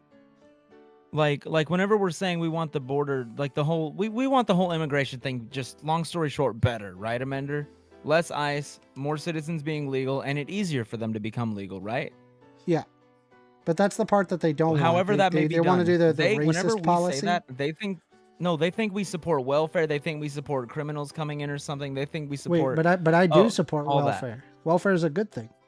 I like. Well, welfare. no, I'm saying like their version of welfare, the connotation they have, like it being fraudulent, it being not deserved, it being a drain on society. Their version of welfare, not actually something that helps people get back on their feet. Because welfare is really hard to fucking get, and living off it is pretty fucking hard. Like, it's quite literally an. And that's mostly thanks to Republicans that decided to do that. Yeah, like people think that welfare is just a free. They think it's like fucking I want to make art, but I'll just cut a corner and use AI. Like, no, it is not a corner cut. It is in fact such a pain in the ass. Like, in all that time I was unemployed for a few months last year. I got one check. I managed to get one fucking check, dude. 2 actually, that's a lie. 2 checks, I think. And then it was an even bigger pain in the ass to make sure I wasn't going to get more checks and then get like in trouble for fraud or something in the future because I didn't pay attention, which is unbelievable. Like, anybody who's too lazy to work isn't going to be hardworking enough to get that shit done. And it's like there's this skit where this guy's like, there's these 2 like gangsters or something like in the hood or something. They're like, man, we got to find another way to come up on shit and get that money and all that. And like, hey, you know any places we can rob or something? And then they're like, no, man, I found this one thing, man. I just show up every day and just shut the fuck up and just do what they say. And then every week I get money. Yeah, they're just like working. They're just giving it away. Here's what we're gonna do. Idiots, we're gonna. Bro, we got their ass. Yeah, here's what we do, right? We're gonna go to the bank. I'm gonna put out a job application. And then they pay us. Yeah, it's like, it's really like, and then that's literally like getting a job is actually kind of a pain in the ass in America right now. However, it is not easier than getting welfare. And I'll tell you what, I feel like the world is a place that like I just get fucking, like, it was so fucking depressing trying to do that like shit, being like, oh well, there's no other option. No. Like, you're not proud of it. You're not anything. You want to be out there and work and you feel good. Like, I didn't get to work for 2 weeks because of work authorizations shit. And pardon me. But then like the first 2 days I got back, I'll tell you, I worked like I was 2 men. Yeah. Like, I was so happy to be back to work, even though it's fucking work and you have to be paid to be there. Like, I was just, my morale literally went up. Like, people have the desire to matter. They don't want to live off welfare. People have trouble with things, right? And there are people who are lazy out there, and those people, they should be held accountable. And I agree with the right on that. If there is any fraud, stop that fraud. But do not punish everyone who actually benefits from it when in a time of need. And, single mothers who get abandoned by their baby daddy, and they like just and then somehow, some way, they don't have the time or means or money to get that fixed because they're already a single mom who's too poor to fix in the beginning and to begin with, right? Yeah. And next thing you know, their son's out of control, like all that shit. It's all a cycle that's been going on for generations for certain people, and once it starts, it's hard to end.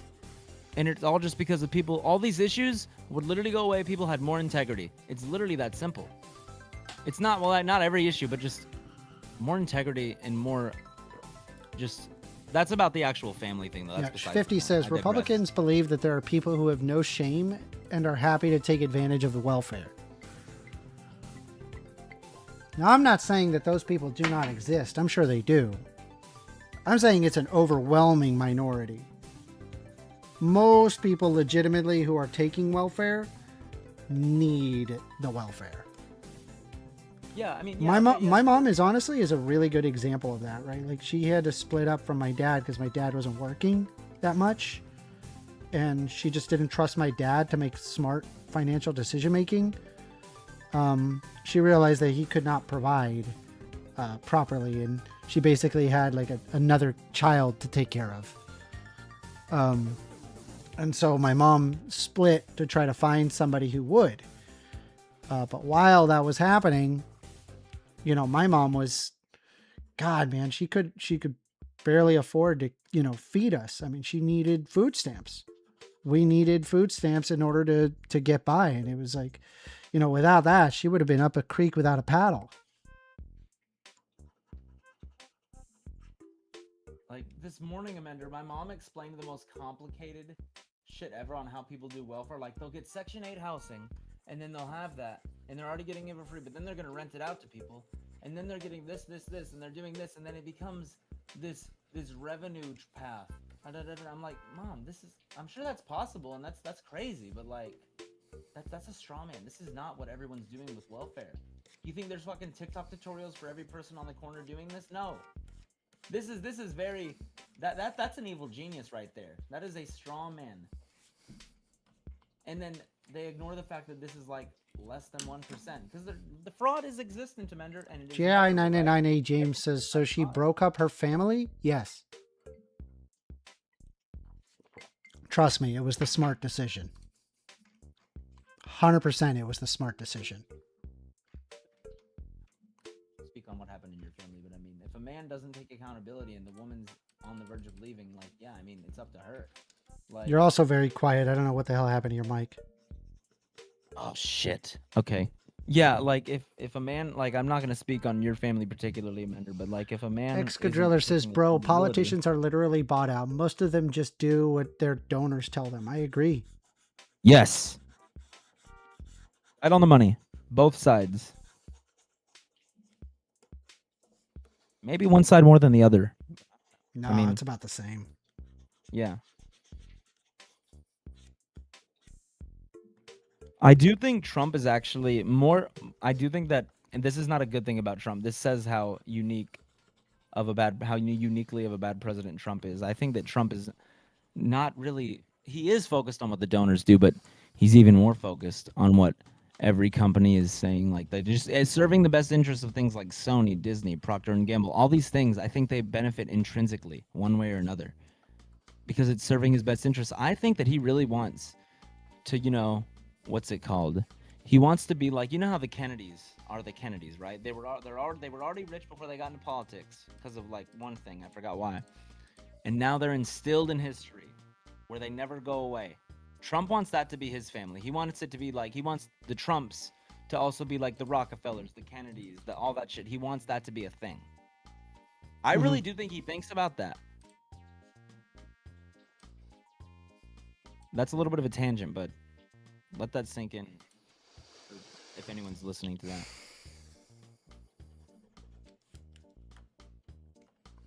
Let's see. Can I ask what you've studied? Influences? I can show you my book list.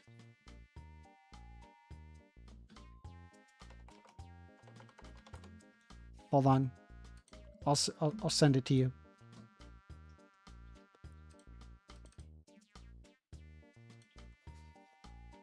Oh, and I'll be right back, Amender. I'm always updating this book list, but there it is.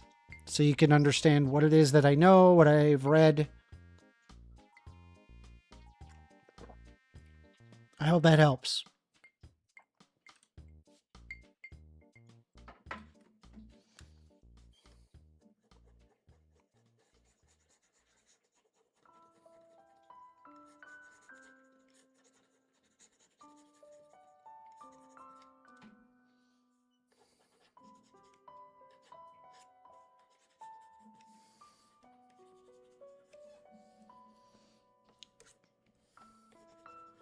Good song.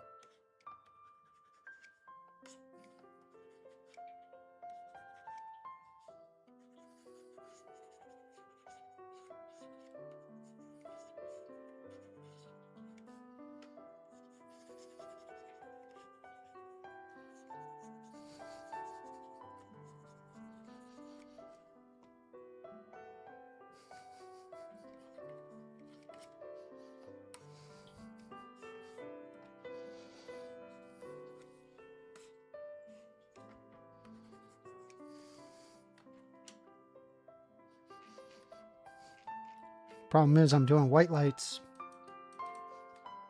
You need to be doing some oranges.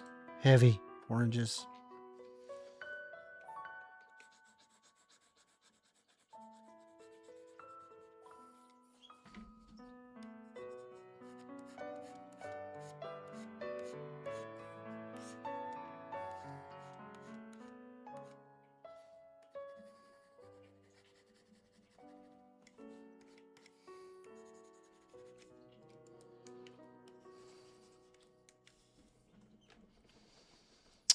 I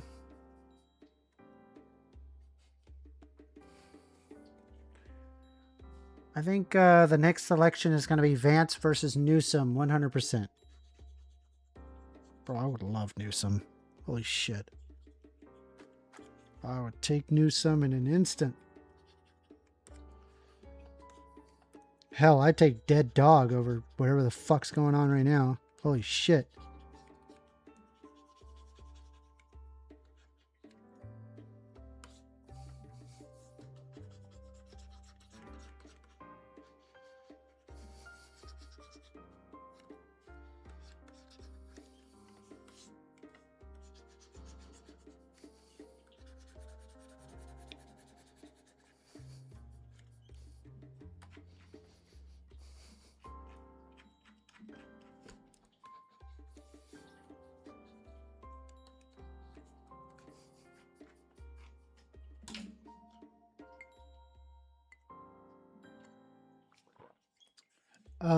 Yeah, bro, to be honest, trust policies are based, but that Epstein shit irks me. Yeah. Me too.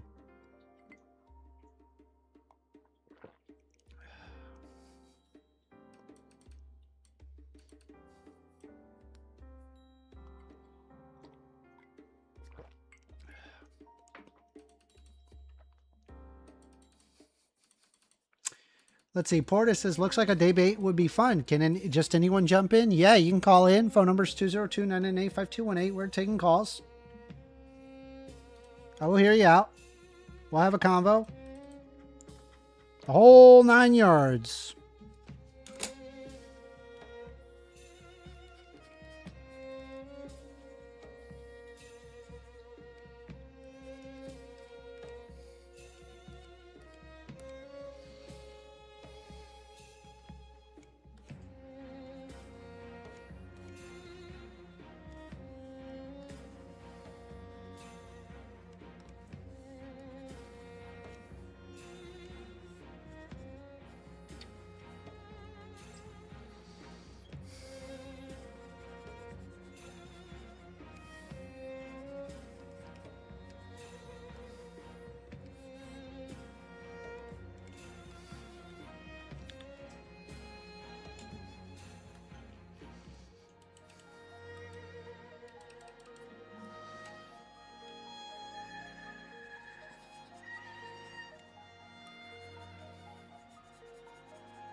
Swifty says, Buds, I will go back to Dems are farting, Republicans are actively shitting their pants. God damn, that's a great phrase. Wow. True. And honestly, if you think about it, right, they literally did shit their pants. Like, live for everyone to see.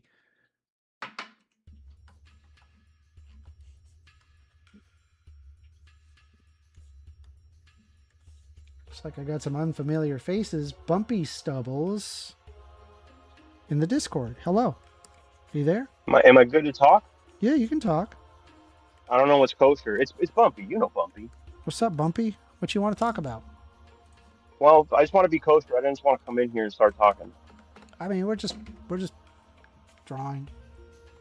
All right. Let's argue a little bit, man. All right, what you want to argue about? How are we feeling about Iran?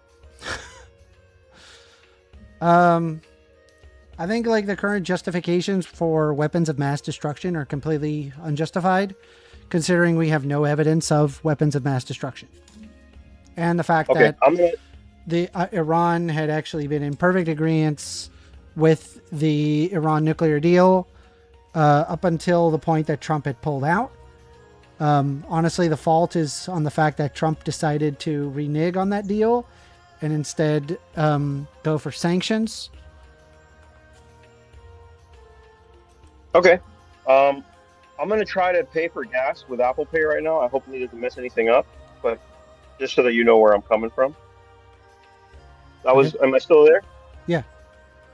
Okay. So, brother, I don't know about that, dude. I mean, we had Stuxnet in 2008 or something, where we destroyed Ahmadinejad's, what do you call them, centrifuges?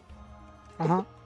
I mean, their uranium was at 60%. What do you need uranium? Yeah, I've heard that, and I wouldn't even necessarily doubt it. Problem is, we've never actually seen a real weapon of mass destruction. We've observed higher concentration ratios. That's observable. Right. We've observed, an instance where they wanted some sort of a bargaining chip, and the way that they did that was that they bought some nuclear weapons making machinery. Mm-hmm. And so they basically gave that up because it was suspected that they provided, that they were making nuclear weapons and they didn't have anything to give.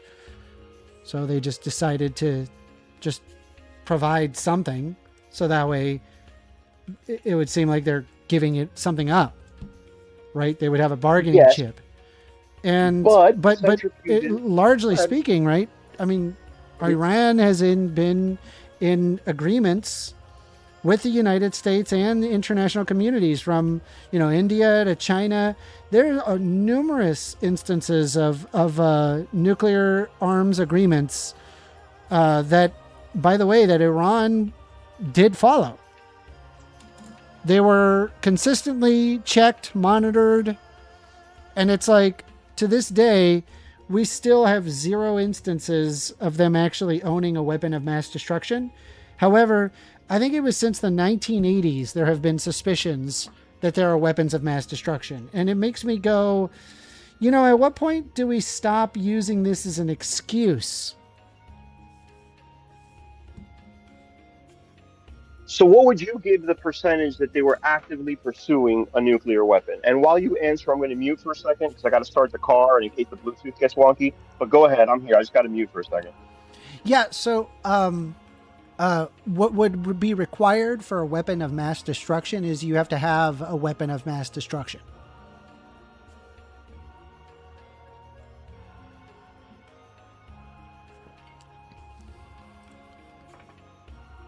That's my criteria. You can't just have the speculation that maybe there could be a weapon of mass destruction.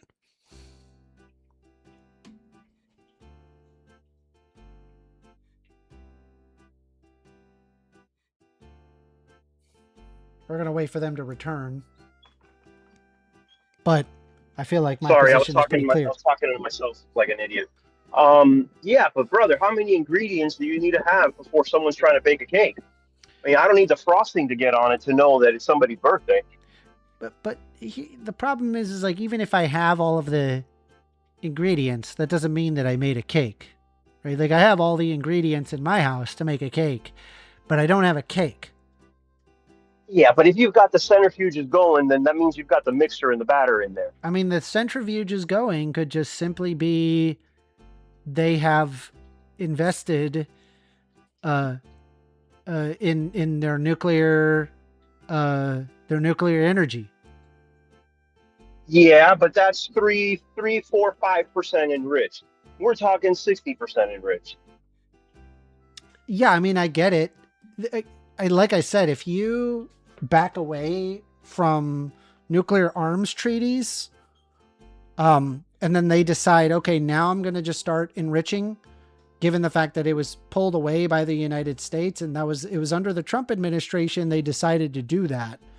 And this isn't even like a Trump derangement syndrome situation. It's more of a, hey, let's use our brains and reality syndrome, where we realize that if you can't trust Iran, why back out of an amicable arms deal, one which that Iran was actively following?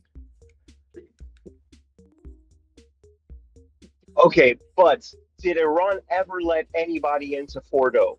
Yes. And you may not know the answer, and I certainly don't. No. They anywhere where there was an investigation requested was granted. But do we know with certainty that even that Fordo? Yes, we know that. Which I don't mean a power plant. Yes. I mean So anywhere where there was suspected of nuclear, of any nuclear anything, that was investigated. Not just by the United States, but even multiple international bodies. And Iran was willing to comply with any requests that were given throughout the several years of the anti-nuclear treaties. That's the problem that I'm having, is that Iran had actively helped the United States for many years. They had actively cooperated for many years. It was only until 2018 where the United States just decided to renege on its deal, and then it created trade sanctions to where Iran started increasing their concentrations and not letting anybody investigate. It's like, well, yeah, you reneged on the deal. Of course. You created trade sanctions despite the fact that Iran was actively listening to the agreements that were presented. My concern is that obviously you can't trust. I don't know, like you probably have seen Star Wars where they're just like, I have altered the deal. Pray that I do not alter it any further. That's unironically the United States and what they did with Iran. Well, to be fair, it wasn't the same person that made the deal. I mean, it doesn't matter. No, it's Iran. It's Iran. The country had agreed to that. And it was under the Trump administration in 2018 where they said, okay, we're not going to do that deal anymore. Now we're just going to do trade sanctions because Biden bad, Obama bad. And because Biden/Obama did that deal, it's bad. We don't like it. And instead, we're just going to do sanctions. And then as a result, they increased their concentration and people stopped investigating the levels of concentration. Do you see the problem? Yes, but I don't think you see what I'm saying. The Trump administration, any administration, let's be fair, any administration shouldn't be handcuffed by a previous administration. Meaning if Trump right now says that China has access to the White House whenever they want as part of a trade deal, and the next administration comes in and says, you know what, I don't think that's kosher, and they decide to renege on that, they shouldn't be at fault. Obama made a treaty with Iran, and then Trump looked at it and said, I don't think this is in the best interest of the United States. Well, what's the point of treaties in your mind? I think they're agreements, but okay, and so if you decide that you don't want to do that agreement, then what happens? What's the result of the lack of the agreement? But it's not the same party. It's a different party. It doesn't matter. I'm saying if you stop the agreement, what happens? It doesn't matter if it's a different person in charge. The point is that if you renege on an agreement, then there's no reason for that group to continue following their end of the agreement. So I think if you were Donald Trump, I guarantee you would have made a more rational decision in the moment of Donald Trump. You would have been like, yeah, I don't think I'm going to touch that nuclear deal because obviously it's beneficial to the United States to ensure that Iran cooperates. They were cooperating. That's the part that's so upsetting to me. People don't realize that Iran was in fact cooperative with the internet, with many international sources on the non-proliferation of nuclear weapons, because it's not just a risk to get the United States. It's also a risk to China, to India, to all sorts of different countries. So they were all interested in non-nuclear proliferations treaties, and seeing that the biggest one, the one that the United States was involved in, just got reneged on just so, I don't know, we could do, because Biden bad, I guess. Like, it's not sustainable. Like, you have to look at that and go, hey, Trump, that was a really dumb decision. Why would you do something so stupid? Okay, but I have to argue in good faith. You've never heard me say Biden bad or Obama bad. I'm not saying sure you said that. I'm saying Trump said that. Trump the reason why they backed out of those deals was because they believed that that Biden bad. Like that was it. They were like, Biden did this deal. It's a terrible deal. I don't like the deal. Get rid of the deal. But the reason I said that, I use it as a pre-qualifier, is I'm about to give Trump some leeway, and I don't want it to be considered partisan. It would be the same if it was Obama or Biden or any president. Assuming Obama, why would it have been the same? They just would have. Let me finish my point. If Obama, in good faith, made the best deal he could at the time, where he dotted his I's, crossed his T's, and went to sleep at night feeling the United States was safe. But just FYI, right? I just want to point out, there is no threat to the United States, right? Because having intercontinental ballistic missiles is a completely different scenario than having a weapon of mass destruction. Those are completely different things. Iran simply does not have the capability to bomb the United States with a nuclear weapon. Not traditionally. Not traditionally. Today does not have the infrastructure necessary to do that. It's not a thing. Okay? I just want you to be very well understood. They do not have intercontinental ballistic missiles. It does not exist. There's zero evidence of that. Yeah, but what's to say it can't be shipped over? What is the threat is the fact that we have allies, namely Israel. Okay, but for First Amendment, is Iran not capable of getting thousands of pounds of oil to Venezuela? Could not a nuclear weapon be on one of those tankers? They don't do that. I don't know where you got that. In fact, Venezuela just produces its own oil. Yes, but there is a shadow fleet that Russia uses because despite all the sanctions, that's between Russia. That's which Russia has access to the Pacific Ocean, and so would be able to get to Venezuela. Iran does not have that. Okay, but if a boat can get to the Pacific, if a boat with thousands of pounds of oil can get to the Pacific, then a nuclear weapon can get to the Pacific. And if a nuclear weapon can get to the Pacific, it can get to the United States. I agree with you. They don't have the ballistic capability. Hold on. We're talking about Iran. Iran is not there in the Pacific. What are you talking about? What is happening? Yes, but using the Strait of Hormuz or whatnot, you can't navigate into a large body of water. I mean, I'm pretty sure tankers of Iranian oil. You can, but again, it's not. They're not sending a warhead on a ship. It doesn't exist. It's total make believe. Well, nothing exists until it's done. I mean, if I was what I'm asking is there needs to be evidence to go to war with a country. You're saying it's an yes, it is impossible. They do not have there is zero evidence that they have the infrastructure necessary to do what you're saying that they could do. They can't do what you think they can do. That's true. But why not? I mean, if I was crazy, because they're a third world country. But if you can ship oil, you can ship a nuke. I don't understand why you're fighting me on this. They're not shipping oil. I don't know what you're talking about. And also, FYI, you think that a ship is they're gonna ship oil, and then they're gonna put a fucking a nuclear weapon, which by the way, no evidence of it existing. They're gonna get a nuclear weapon on it.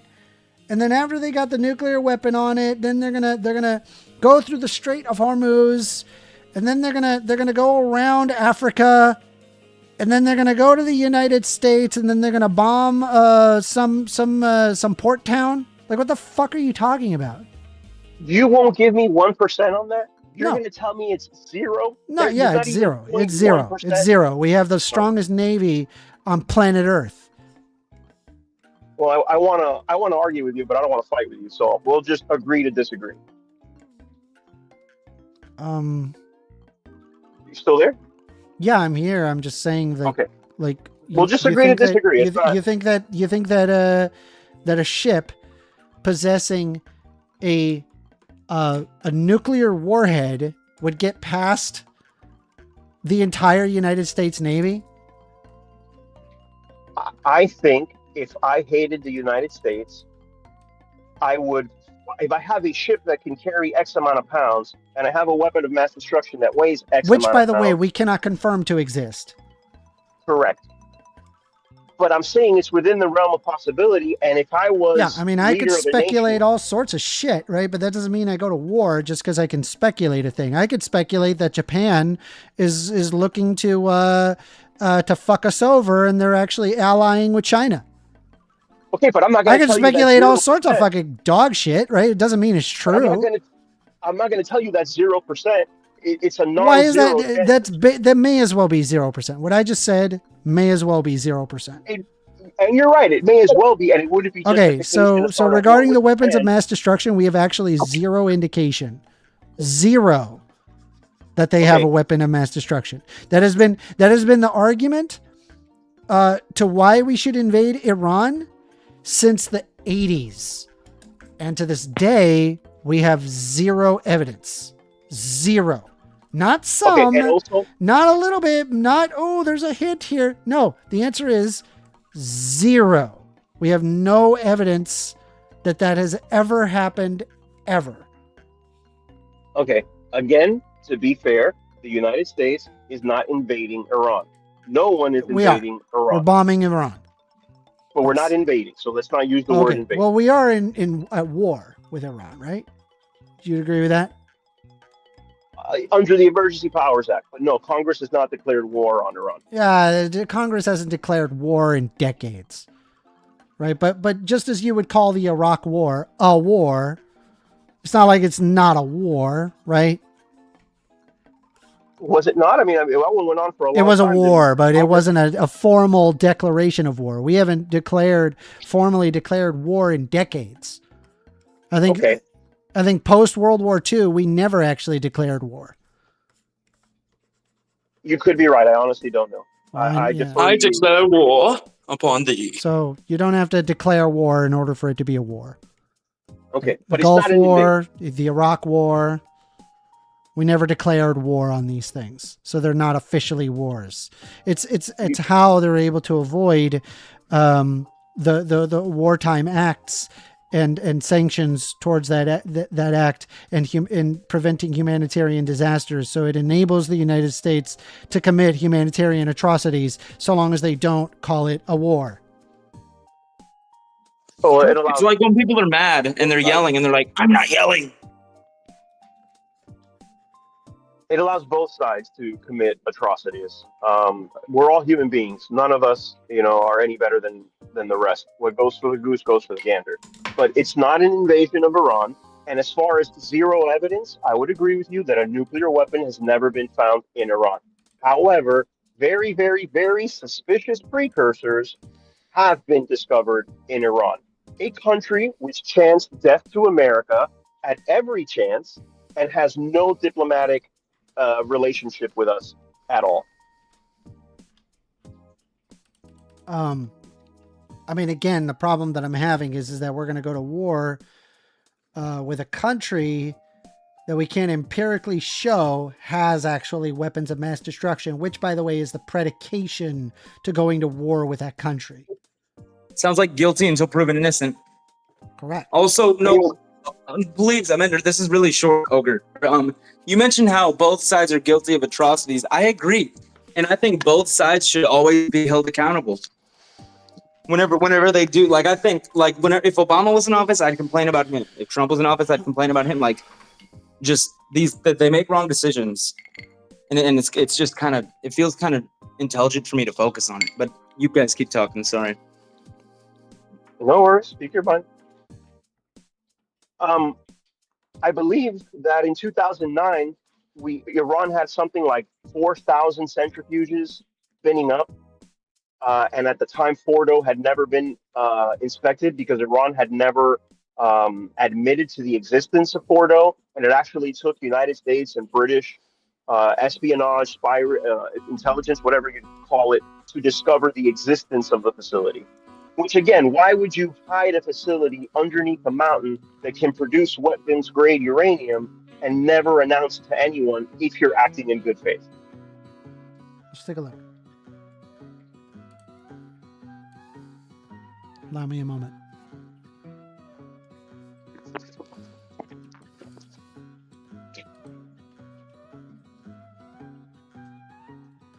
You know, it is quite. I didn't think that the world would be this complicated growing up. I'd always thought that, like, you know, war would be something. Uranium enrichment de-escalated plant, from. officially the Sahid Ali Mohammed nuclear facility, is an Iranian underground uranium enrichment facility located 20 miles north of the Iranian city of Qom at a former Islamic Revolutionary Guard Corps base. The site under the control of the Atomic Energy Organization of Iran. It is the second Iranian uranium enrichment facility, the other being the Natanz nuclear facility. Under the Joint Comprehensive Plan of Action, effective of January 2016, Fordo was to cease uranium enrichment for 15 years and carry out civilian research. So this is the Joint Plan of Action. You said that it wasn't discovered, but here it is back in 2016, where they had ceased, they were aware of Fordo, and they had ceased uranium enrichment for 15 years. During the 2025 Iran-Israel war, Iran reported Israeli attacks on the site of 13th and 16th of June. On the 22nd of June, the United States bombed Fordo and other nuclear sites with 6 B-2 Spirits, dropping 12 heavy bunker busters, the UN nuclear chief claiming the damage was likely very significant but could not be verified. No, you skipped it. You skipped the best. Construction of the facility started in 2006, but the existence of the enrichment plant was only disclosed to the International Atomic Energy Agency by Iran by September of 2009, after the site became known to Western intelligence services. Western officials strongly condemned Iran for not disclosing the site earlier. U.S. President Barack Obama said that Fordo had been under U.S. surveillance. Iran argues that the disclosure was consistent with its legal obligations under its safeguards agreements with the IAEA, which Iran claims requires Iran to declare new facilities 180 days before they receive nuclear material. The IAEA stated that Iran was bound by its agreement in 2003 to declare the facility as soon as Iran had decided to construct it. Iranian authorities state that the facility is built deep in a mountain because of repeated threats by Israel and attack such facilities, while Israel believes it can be used to produce nuclear weapons. Attacking a nuclear facility so close to the city of Qom, which was considered holy among Shia Muslims, raises concerns about potential Shia religious response.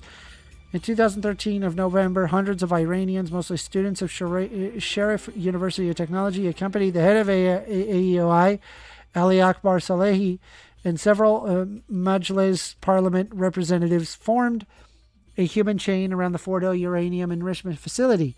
The students were there to show their support for the Iranian nuclear program. Under the 2015 Joint Comprehensive Plan of Action, Fordo was to stop researching and enriching uranium for the last 15 years. The facility was to be converted into a nuclear physics and technology center. For 15 years, Fordo would maintain no more than 1,044 IR-1 centrifuges in 6 cascades in one wing. 2 of the 6 cascades would be transitioned for stable isotope production for medical, agricultural, industrial, and scientific use. The other 4 would remain idle. Iran agreed to keep no fissile material there. In 2016, Iran staged... Okay, so... Your problem is the fact that they did not disclose that they were building this facility until 3 years after the fact that it was being built actively. Correct. I don't think that shows good faith. Despite the fact that under they believe that it was well within international authority, given that they were saying that it did not have any nuclear material in it until within the when it was disclosed. But to be fair, I wouldn't expect anyone to say, "Oh, the reason I was doing it is because I was hiding uranium." mean, they have to say something. I mean, again, like, even presuming that they are building this thing, they still do not have the infrastructure necessary to do ballistic missiles. They don't. Okay, so can you search one more thing for me, since you said what you just said about the means? I agree with you on ballistic missiles, but can you please look up Stuxnet? Stuxnet.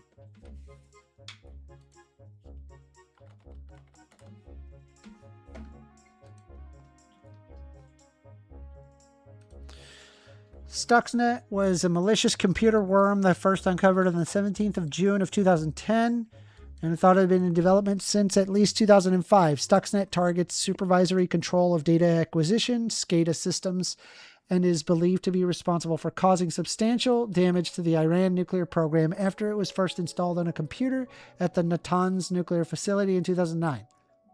Although neither the United States nor Israel has openly admitted to responsibility, multiple independent news organizations claim Stuxnet to be a cyber weapon built jointly by the two countries in a collaborative effort known as the Operation Olympic Games.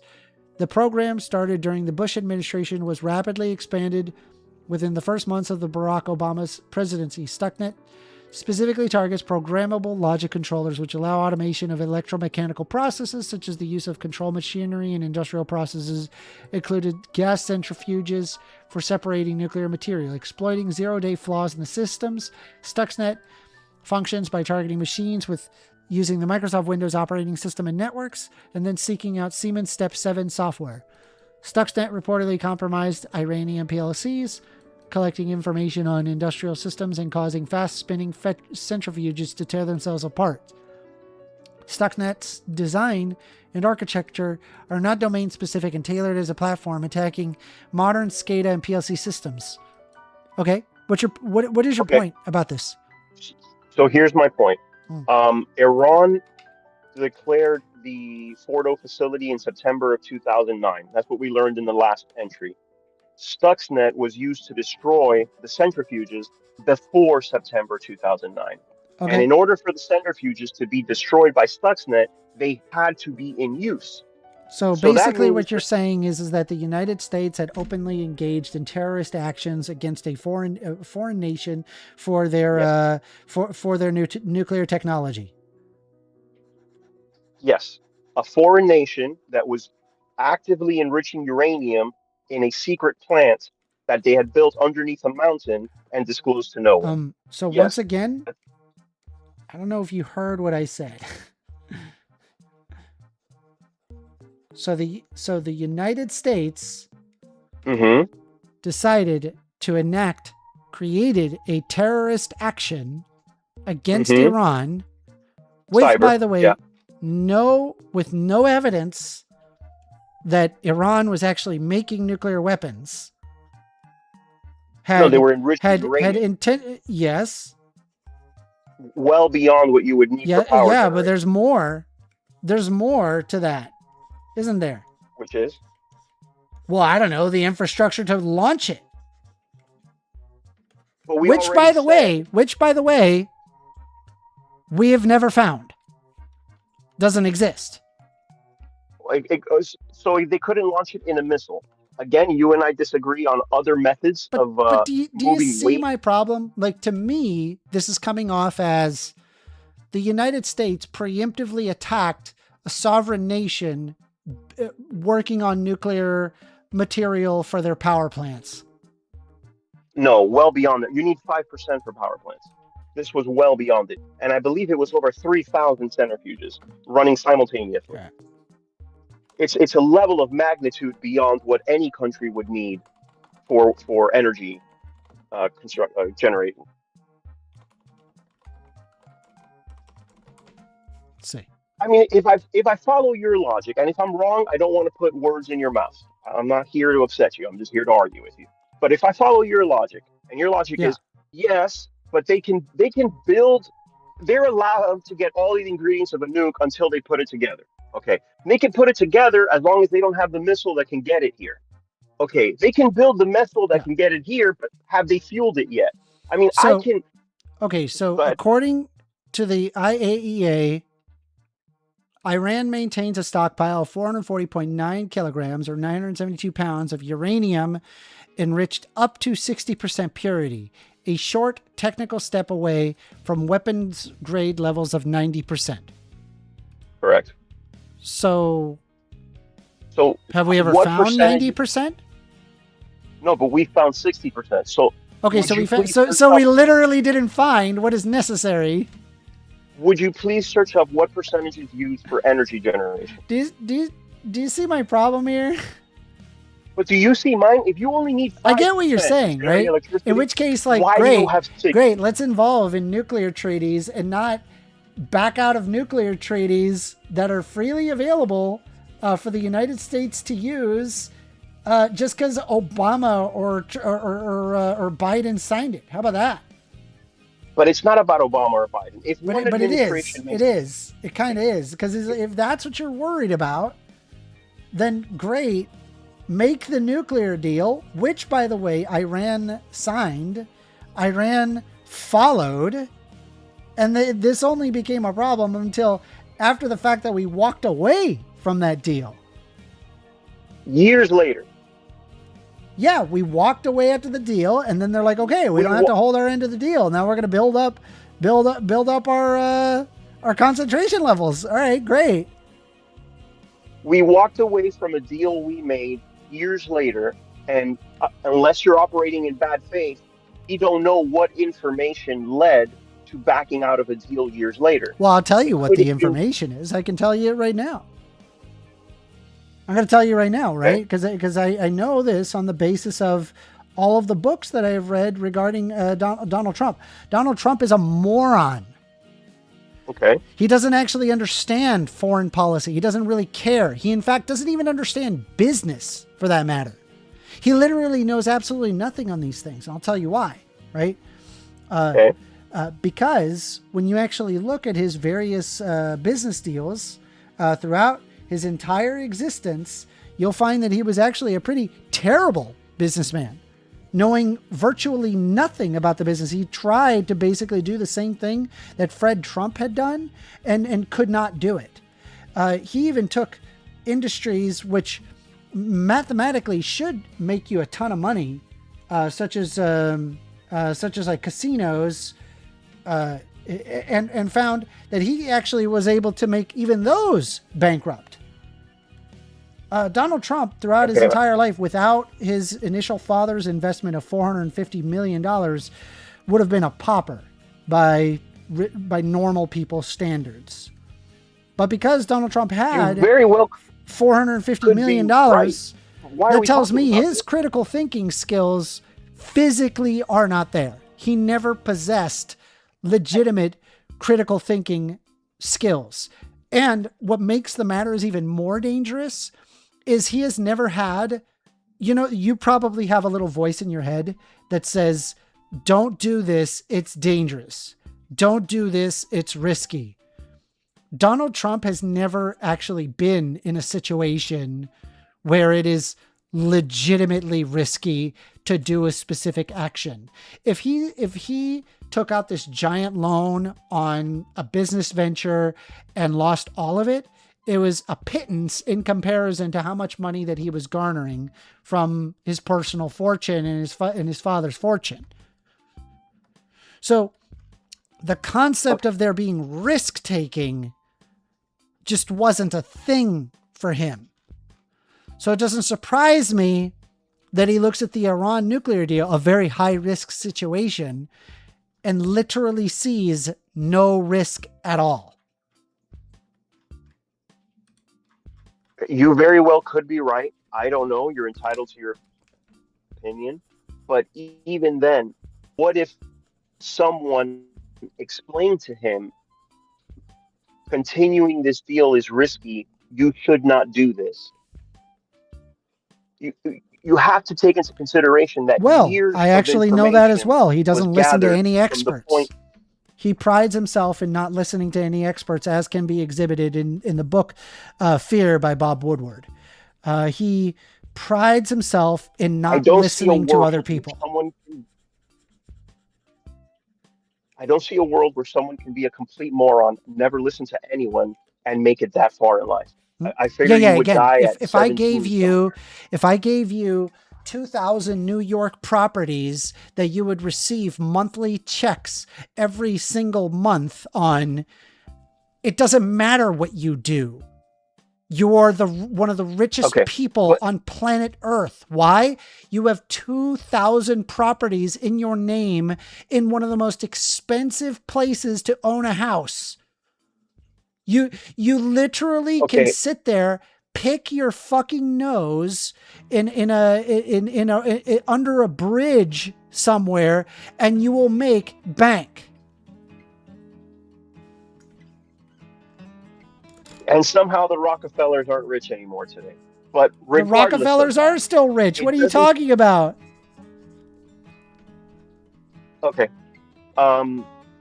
It doesn't change the fact that information could have been provided, that the deal was no longer in the best interest of the United States, and that Iran had not found a workaround. Donald Trump made that decision exclusively on his own. Okay, can we look up the justification for the decision? I honestly don't know what it is. You could very well be right. But let's just see what it says was the justification for us pulling out of the Iran nuclear deal.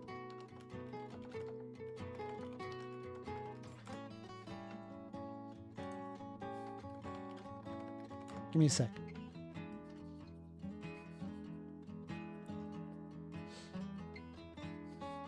You're doing pretty good, by the way. You haven't muted me. You haven't insulted me. Not yet. You're Wait, I got a good. question. I'm actually curious about this. This is the United States withdrawal from the Joint Comprehensive Plan of Action, the Iran nuclear deal. The JCPOA's agreement. Oh, hold on. Background, informational context. Hold on, let me see here. All right, so we kind of have to not be TikTok brain and let's just read it. Okay? So bear with me while we just go over it.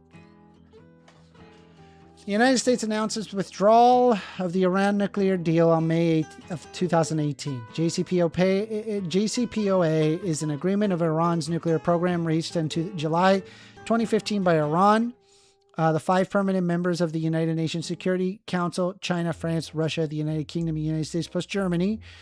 In a joint statement responding to the U.S. withdrawal, the leaders of France, Germany, and the United Kingdom stated that the United Nations Security Council resolution for endorsing the nuclear deal remained the binding international legal framework for the resolution of the dispute. Various countries, international organizations, and U.S. scholars have expressed regret or criticized the withdrawal, while U.S. conservatives, Israel, Saudi, and Arabia allies have supported it. The withdrawal caused concerns in Iran due to its impact on the economy. Background.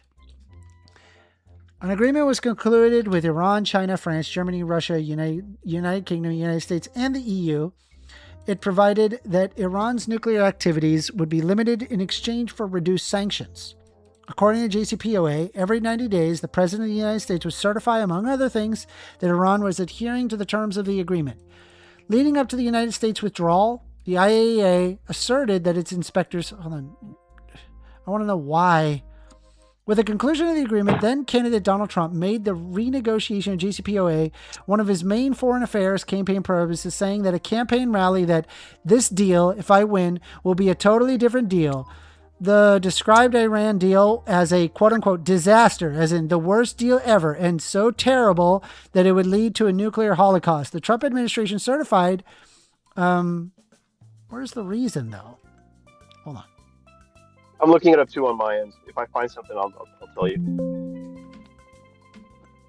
Give me a sec. Sonic, were you going to say something about administrations or something?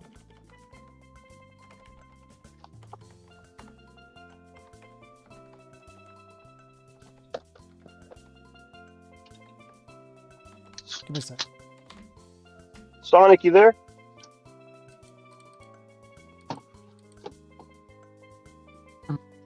With my dad, and we've never met, and he wants me to sing in the song. Here we go. This is by the BBC. 3 reasons behind Trump ditching the Iran deal. President Donald Trump was always so dead against his Iran deal, and it's not a big deal for voters, so why is he pulling out now? It was a move that had been telegraphed for months, despite last-ditch attempts by the U.S. allies and domestic backers in the agreement In his announcement, the president said that he was open to renewed negotiation, putting trust in his ability as a deal maker to succeed. A constructive deal could have easily been struck at the time, Trump said in 2015 negotiation, but it wasn't. Now the president will have his chance to show them that he could do better. But why withdraw now? Opinion polls show a majority of America are in favor of staying in the deal, and while Mr. Trump said he simply keeping another promise was never an issue and that motivated his base the way immigration, trade, and the economy did. Here are the 3 reasons why he grew to hate the deal and made this move. Shredding the Obama legacy. Mr. Trump has, at times, framed his opposition to the Iran deal on very personal terms. He has repeatedly mocked the former Secretary of State, John Kerry, one of the architects of the agreement, including cracks about a bicycle accident that left him with a broken leg. According to one report, Mr. Kerry's efforts to reach out to Iranians in recent days helped push the president further toward abandoning the deal. The president tweeted about it earlier on Tuesday, so the topic was certainly in his mind. John Kerry can't get over the fact that he had his chance and blew it, Trump wrote. Stay away from negotiations, John. You're hurting your country. Since his inauguration, Mr. Trump has taken aim practically at every one of his predecessor's signature achievements. Within a week of his inauguration, he had pulled out of the U.S. out of the Trans-Pacific Partnership trade negotiations. On June, he announced his intent to withdraw from the U.S. from the Paris Climate Agreement on change of mitigation. He was also unwound Obama-era protections for some undocumented immigrants. He and his Republican Congress made repealing the Affordable Care Act, which increasingly governed regulation of insurance markets, a central, albeit unsuccessful, focus on first-year legislative data. He has reimposed. It's not going anywhere. Hold on, let me look. A pivot to Netanyahu. When Mr. Trump first ran for president, he was not nearly as critical to the Iran deal as he is now. Saying he thought it was a mistake and poorly negotiated, he suggested they may open to keeping his U.S. commitments. It's very hard to say we're ripping it up, than candidate Trump during an NBC interview in August 2015. I would police that contract so tough that they don't have a chance, he said. As bad as the contract is, it will get tough on that contract. He shifted to a more vehemently anti-deal view, tracks closely with Mr. Trump's full-throat support of Benjamin Netanyahu and the hardline Israel side of Middle East peace negotiation after earlier suggesting he could be impartial deal maker in the region. If it doesn't help if I start saying I'm very pro-Israel, Mr. Trump said in a Republican candidate debate in February 2016. Let's see here.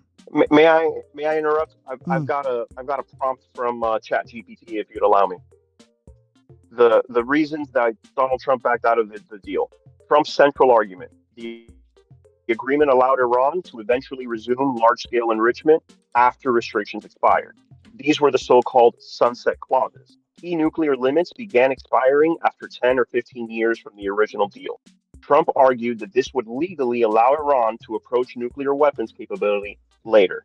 He described the deal as allowing Iran to reach the brink of a nuclear breakout over a course of time. The deal postponed the problem rather than actually eliminating it. Hold on. That's kind of true, but not really. This is the justification. So it was. Hold on. So it was made aware that eventually the deal would be obsolete, but we were several years away from that. So like reneging on a deal that still had many years remaining was just not a good idea. I would agree, but please let me list a few more. So one was that the deal would eventually end. So Trump felt it didn't actually solve the issue. It just postponed it. Two, Iran could still enrich uranium. Trump emphasized that Iran was not prohibited from enrichment. Nuclear infrastructure and research capabilities were preserved. The White House stated that the JCPOA at best delayed its ability to pursue nuclear weapons. Well, hold on. Everybody was aware of this, by the way. It wasn't just Trump. Everybody was aware that that was a thing.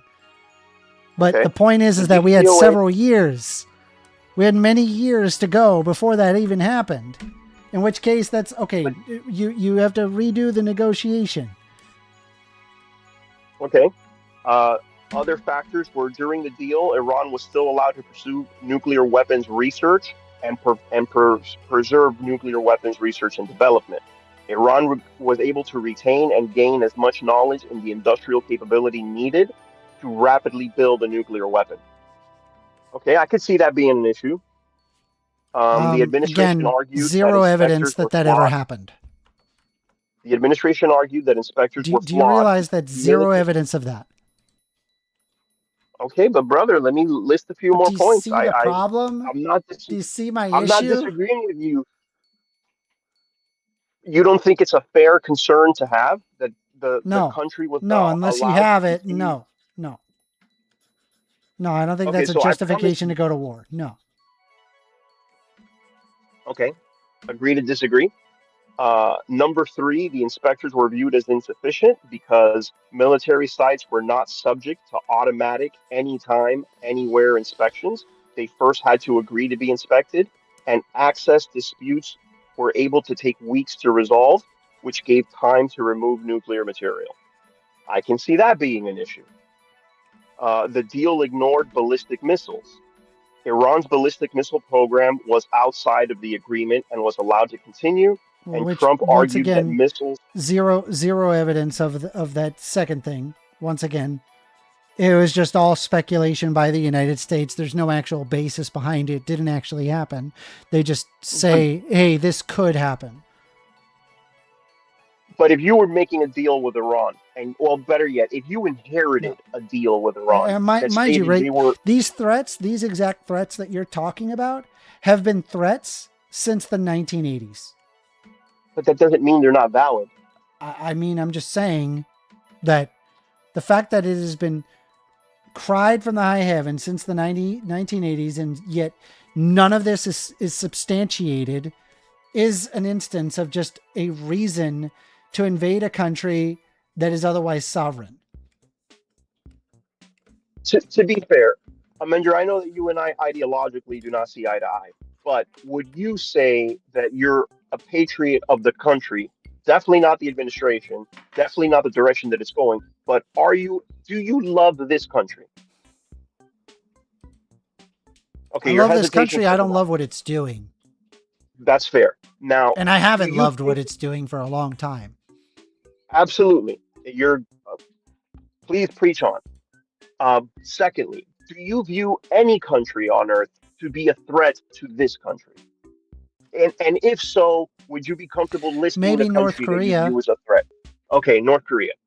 Amender, if I made you president of the United States and you inherited a deal with North Korea where they could not enrich uranium, but they were allowed to... Well, they already have nuclear missiles, so that's not even a question. But we're in a hypothetical. I'm just saying they already have it. Like that's not. It's not. I agree. That's why they still exist. So like enriching uranium is beside the point. They already have it. But if you inherited the deal with them, would you have accepted that deal, or would you have looked at it and said, "I'm not comfortable with what I see"? Enrichment of uranium does not mean you're going to use a nuclear weapon. So no, it would be negligible to the concern. In fact, the concern of North Korea attacking, say, Japan would be a much higher risk than, say, Iran attacking Israel. We actually have no evidence of intercontinental ballistic missiles or any warhead of any kind in Iran. However, there already exist intercontinental nuclear missiles in North Korea. And if Japan told you, hey, dude, this deal is really bad for us, your ally, can you please rework this deal so that North Korea with Israel? cannot... Israel's been complaining about this since the 80s. I would not take them seriously. So you would not back up Japan, your ally, against North Korea? I'm not talking war. I'm talking about redoing a deal. Hold on. You got to see that it had its flaws. I'm not saying that bomb the Ayatollah was the answer. But in this situation, we're talking about the original deal that the Trump administration backed out of. I never knew this until I read it just now with you. But reading it just now with you, I can see the justifications for why some would. I just They're very close. They're 6 months I want you to watch this. We're going to watch this together, and I want everybody to see this. Let's do it. Let's do it. Do you see my stream? Yes, sir. All right, here we go. They're very close. They're 6 months away from being about 90% of having the enriched uranium for an atom bomb. We're being pushed into war by Benjamin Netanyahu. Let's just be honest about what this is. It's not about Iran's weapons. It's about into this. Only the United States can lead this vital international effort to stop the nuclearization of terrorist states. But the deadline for attaining this goal is getting extremely close. And Iran, by the way, 1996, mind you, is also outpacing Iraq in the development of ballistic missile systems. Very close. They're 6 months away from being about 90% of having the enriched uranium for an atom bomb. From there, it's only a few months, possibly a few weeks. Enrich uranium for a nuclear bomb in short order, in a few weeks or a few months. They could do that unless that's changed. With this massive capacity, Iran could make the fuel for an entire nuclear arsenal, and this in a matter of weeks. He's been lying.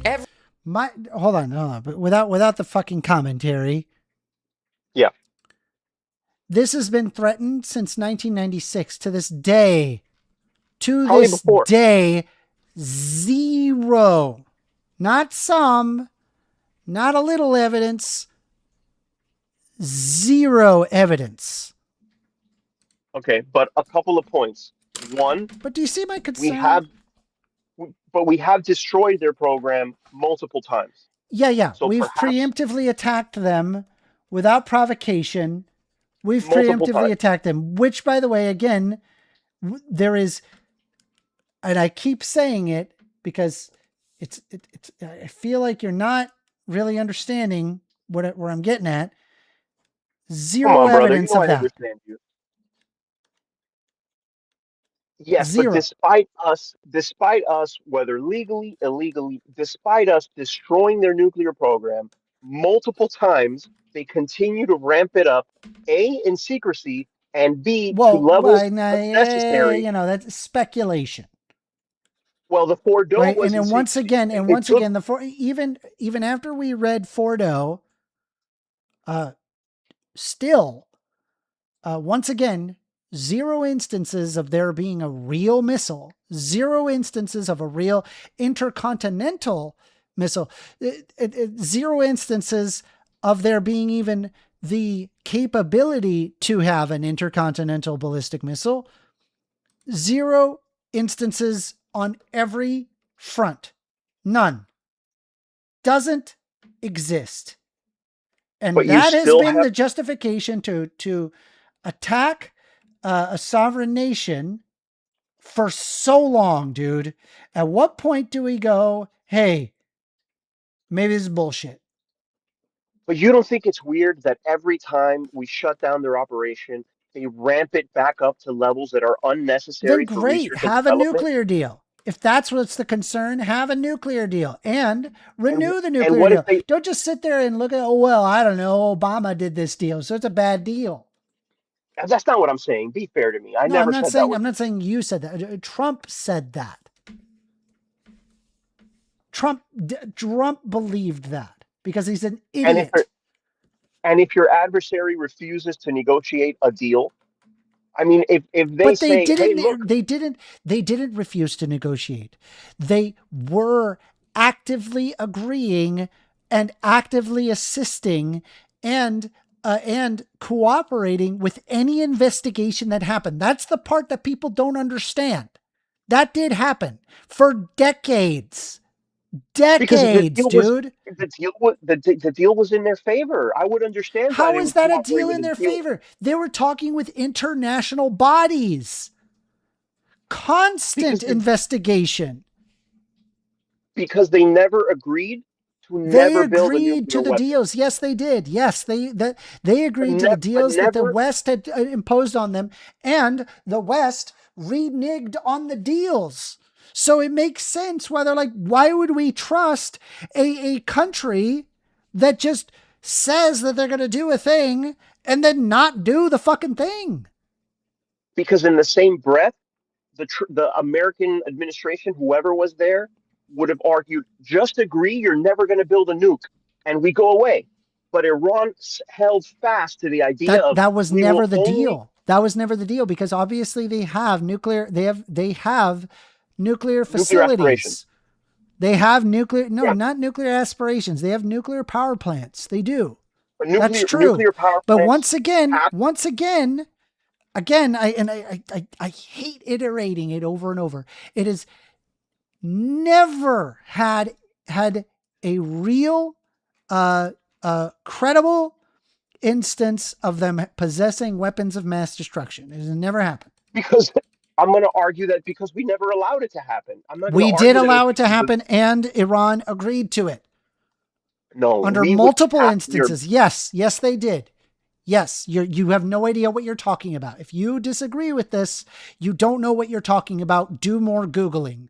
Have they ever agreed to denuclearizing treaties? The answer is yes. That's not a question of contention. That shouldn't even be up for discussion.